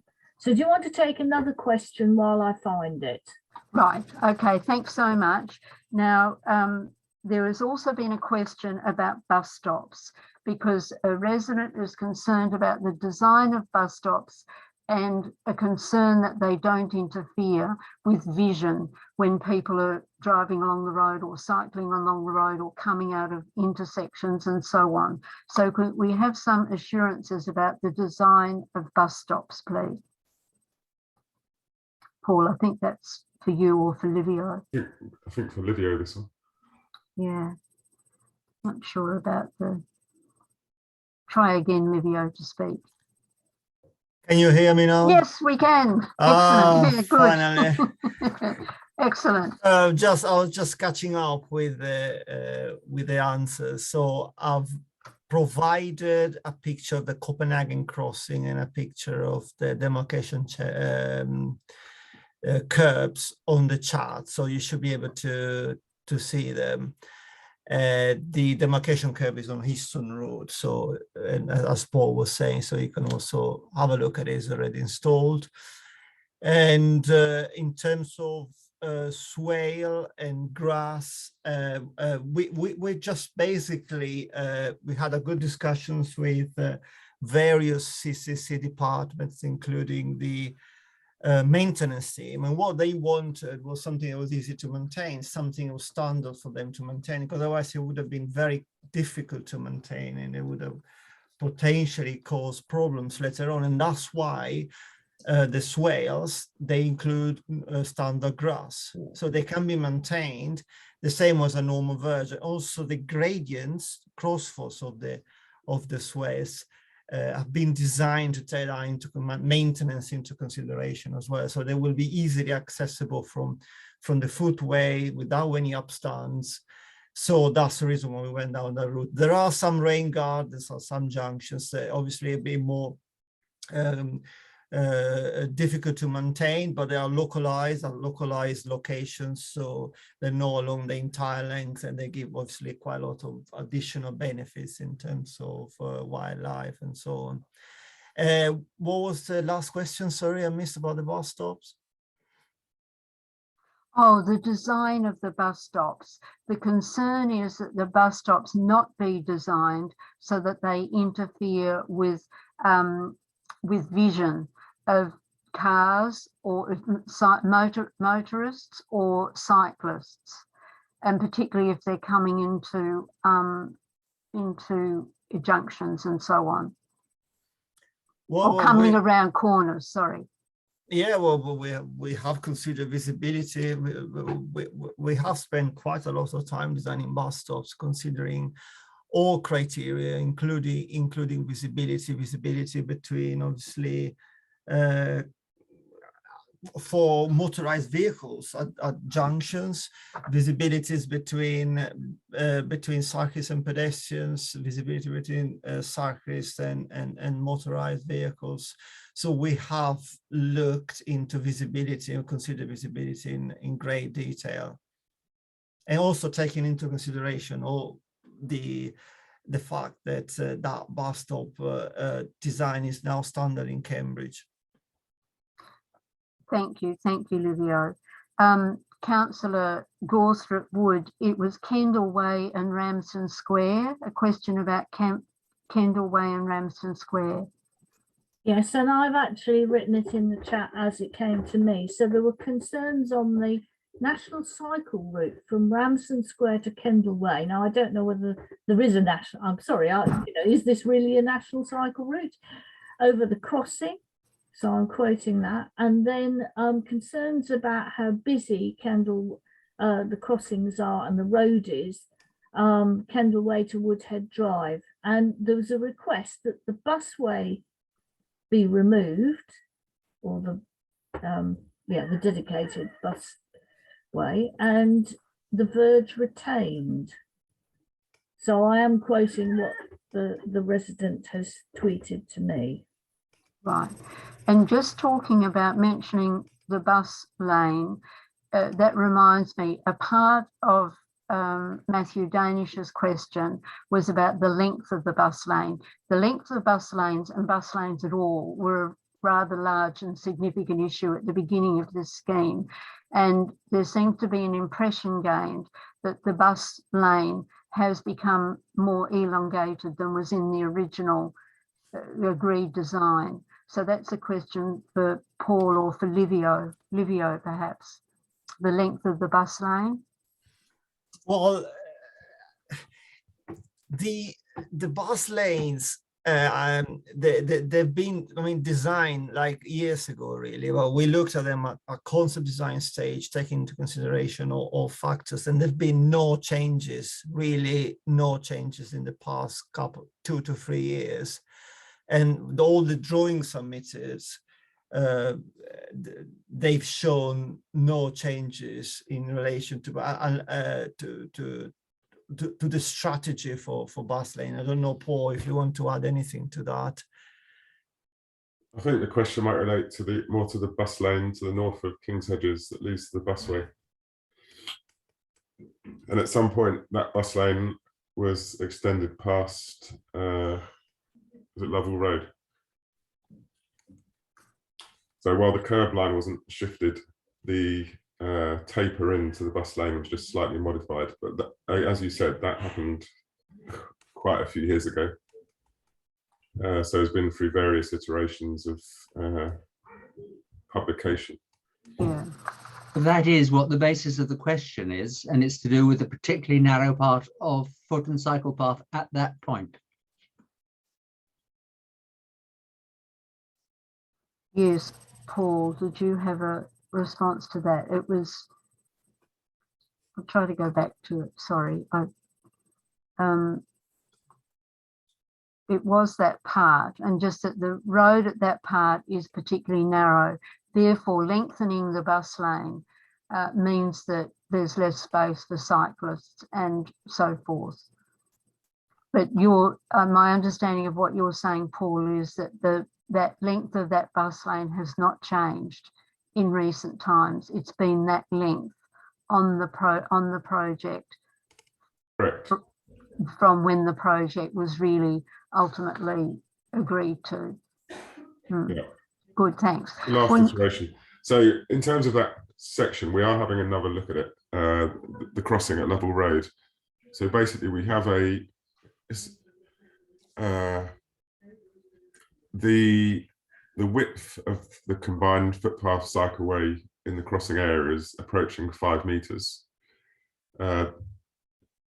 When you give 2 meters for the waiting zone for the crossing, you obviously got 3 meters left to squeeze the cycleway and the footway through, which goes slightly below what would usually be standard, albeit for a very small length, a pinch point over a small length. So we need to take that into consideration and have a final look at it to see if we accept it in design terms or whether we need to modify the solution. Thank you. Now, there's been a question in the chat that could there please be a clear indication of what species will be planted on the swales, and could this information be conveyed, if not necessarily now? It would be good if it could be conveyed now. So just to clear up the confusion, the swales will be planted with grass. Right. And the wildflower mix is just was an idea of the landscape designer, I think, just to introduce a bit of colour at certain times of the year to the swales. So that is just the mix that will be applied within the grassed areas. Thank you. And in the swales as well, there will obviously be the tree planting that's shown on the landscape diagrams. Good. Now, I've noted that some members of the local liaison forum haven't raised any issues. Now, if you do want to raise issues now, please do it now. Perhaps if we go round, Councillor Machini, did you have anything in particular that you wanted to raise? You don't need to raise anything, but perhaps you might. No, thank you very much. It's been a very interesting meeting, and let's put it this way. I hope that we are going to get a sort of nice FAQ about some of the issues that have been raised in the chat. And I would like to encourage everybody to get in touch with me if they have, especially I've seen there was one thing that was raised very quickly around mobile, oh, for God's sakes, what are they called? MVASs.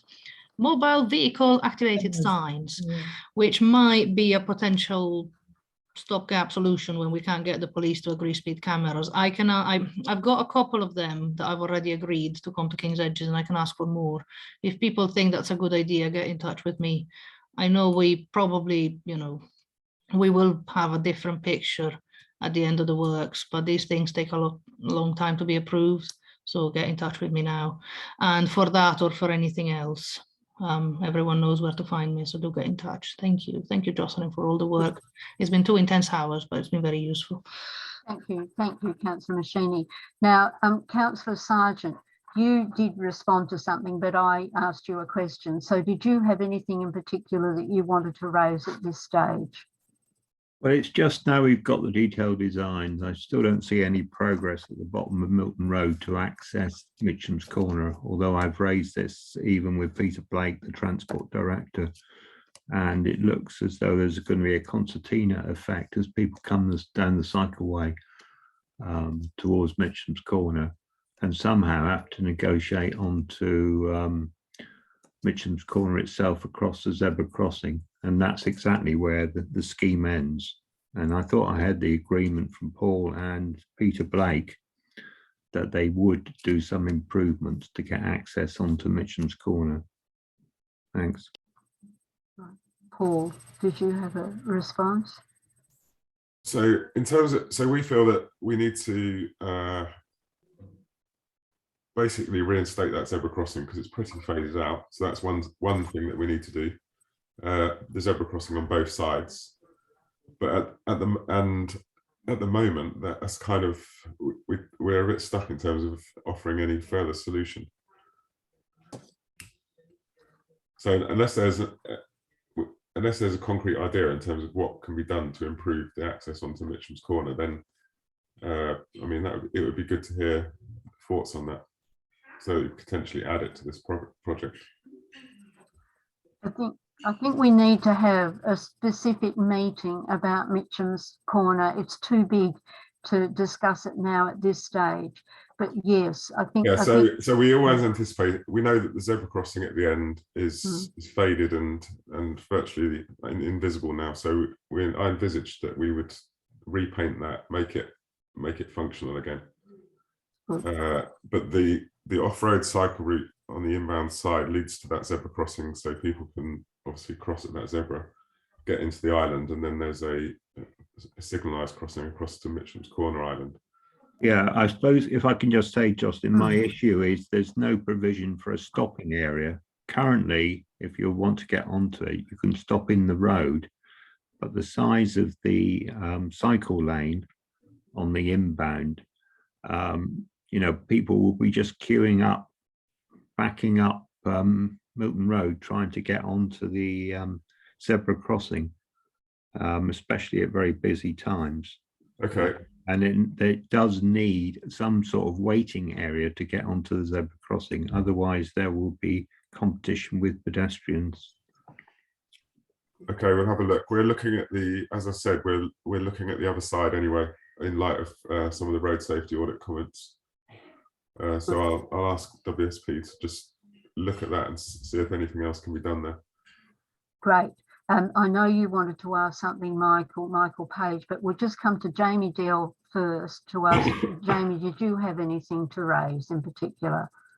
Yes, I did raise my hand earlier. Oh, sorry. No, it's all right. It's a rather complicated meeting. So, and I think linked to that, as others have noted, some really detailed written responses. And I know that will be a challenge to pull together from all these sources, but I'm sure the team, if we want to get the comms right, we want to get it off on a really good first footing. And I guess I would suggest within that we might want to try and split it out into the different topics as well, which maybe the chair and the members of the LLF can comment on. I guess one thing I'd be interested to see in that detail is almost zone by zone. We mentioned each of the construction phases. If we could actually see what cyclists and pedestrians will be expected to do at each phase, because I think it would be very useful for us to assess the safety levels, particularly when we do have cargo bikes, etc. It would be good for people partly as well, just to be prepared for that. On the question side, I did just want to check on that comms. Do we have comms out into the science park and some of the other sort of bigger employers about this work? I think it would be really useful to communicate to some of the commuters in the area through that means, because probably we'll be a bit focused on local residents at the moment. And actually, obviously, those commuters are going to be really, really critical. There was another question I had, which was probably more on the actual planning side, which I maybe missed in the slides, so apologies if I did. But on Arbury Road, I didn't quite understand what will happen when the work is going ahead on that junction. Will that be one of the sites where there would be a traffic light measure? Is that going to be the case? Yes. Yeah, so Union Lane will be closed and there'll be freeway traffic lights. And basically Arbury Road will be built half and half.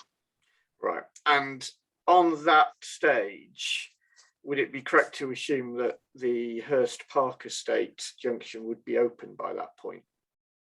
Yeah, so we're looking at the overall phasing to make sure we're not sending traffic back to another closed road or set of traffic management. So that overall phasing is taken into account in our main programme. Well, I think there's where the risk will lie is that where you've drawn the red local routes, I would wonder, and I think this is a concern for some residents, that the Hurst Park whole estate could become very, very busy with cars effectively not wanting to go through the traffic lights and that issue and cutting that way, which it does happen to a degree at the moment, but I think would probably happen a lot more. And I do wonder if we can, understand if there'll be any mitigations if that proves to be a real problem. Yep. Okay. Thank you for that. I'll have a look at it. Thanks so much, Councillor DL. Now, Councillor Gawthorpe-Wood, did you have anything that you wanted to raise for yourself, because you kindly put the Twitter concern, and I thought you might have something for yourself? Only that I think, you know, good communication is absolutely key to this, and, you know, to thank the members of Milton Road Residents Association for their questions. I do think that it is worth our while, you know, if they can be written up and ordered by topic, and to reiterate some of the other points that have been made recently about, you know, keeping the communication up, continuing. This is a complicated project, but I think it is one that is probably necessary. I live close to Histon Road, and in fact, I do think it's been an improvement in the end. So thanks.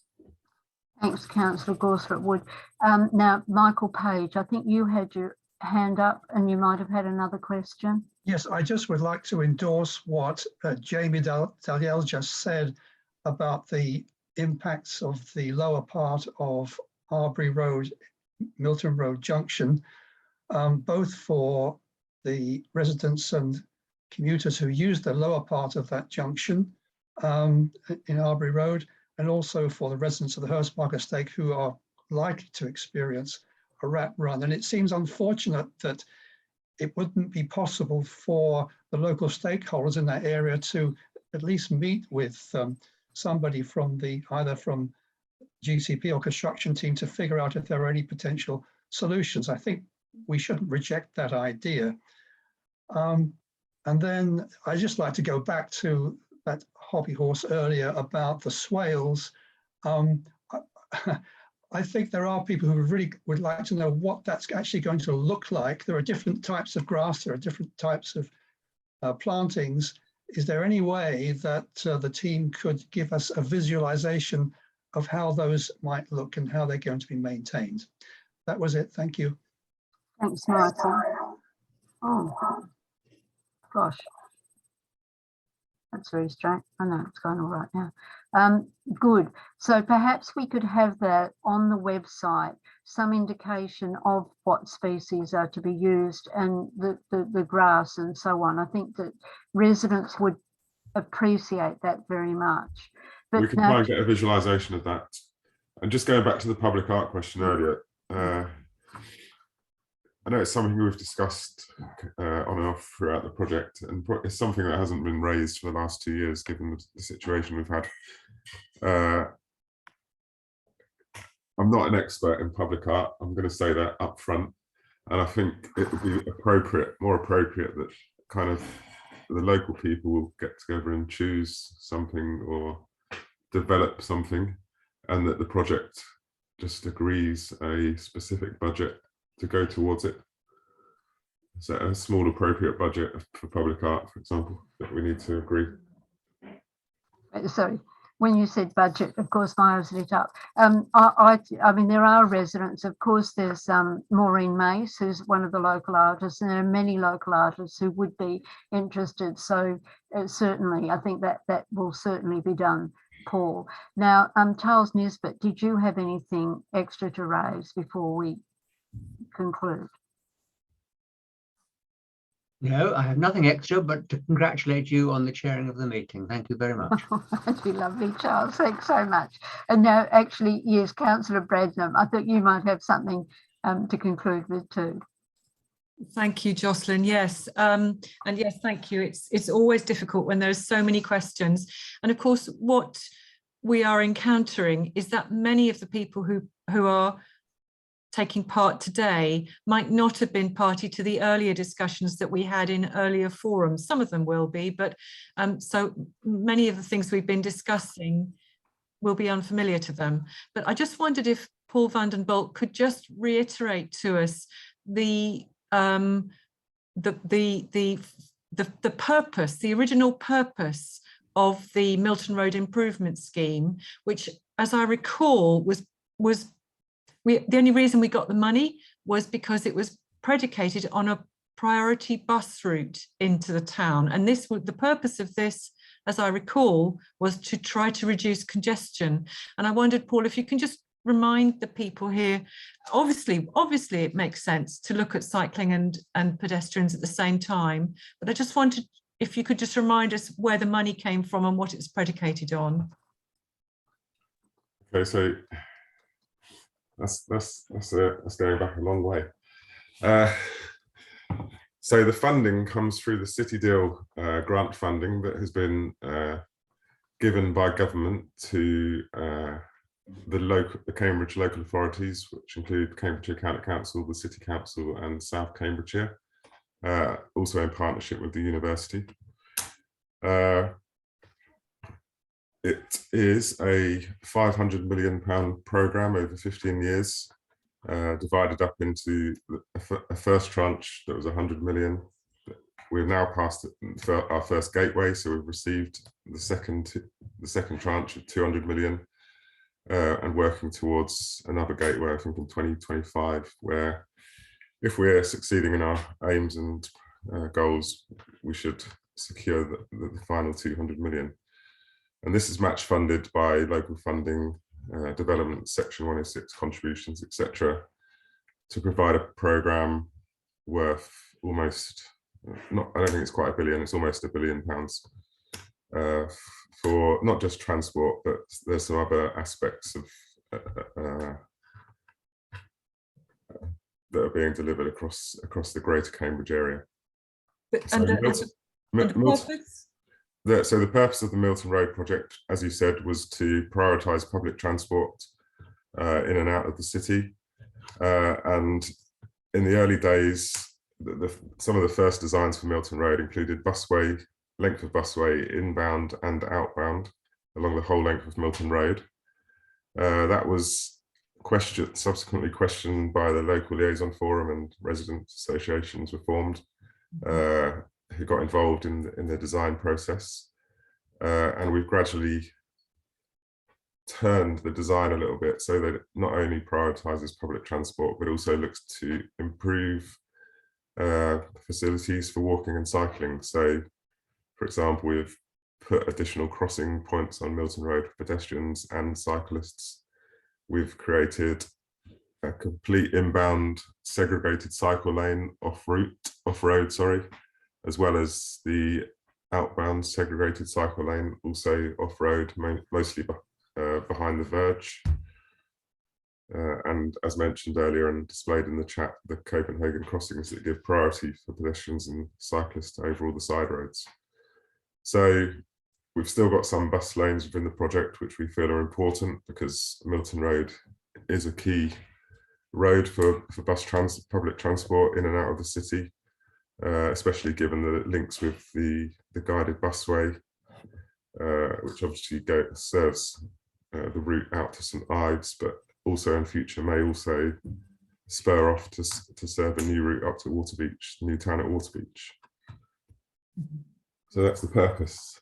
Is that Thank you, Paul. So I think it's helpful for people here to understand the evolution of the project, and that's really helpful. Thank you, Paul. I should also say that the local residents also emphasise the importance of maintaining kind of the element of landscaping. So absolutely, in some cases, you know, we've had to balance the kind of the landscaping and the transport provision across the scheme.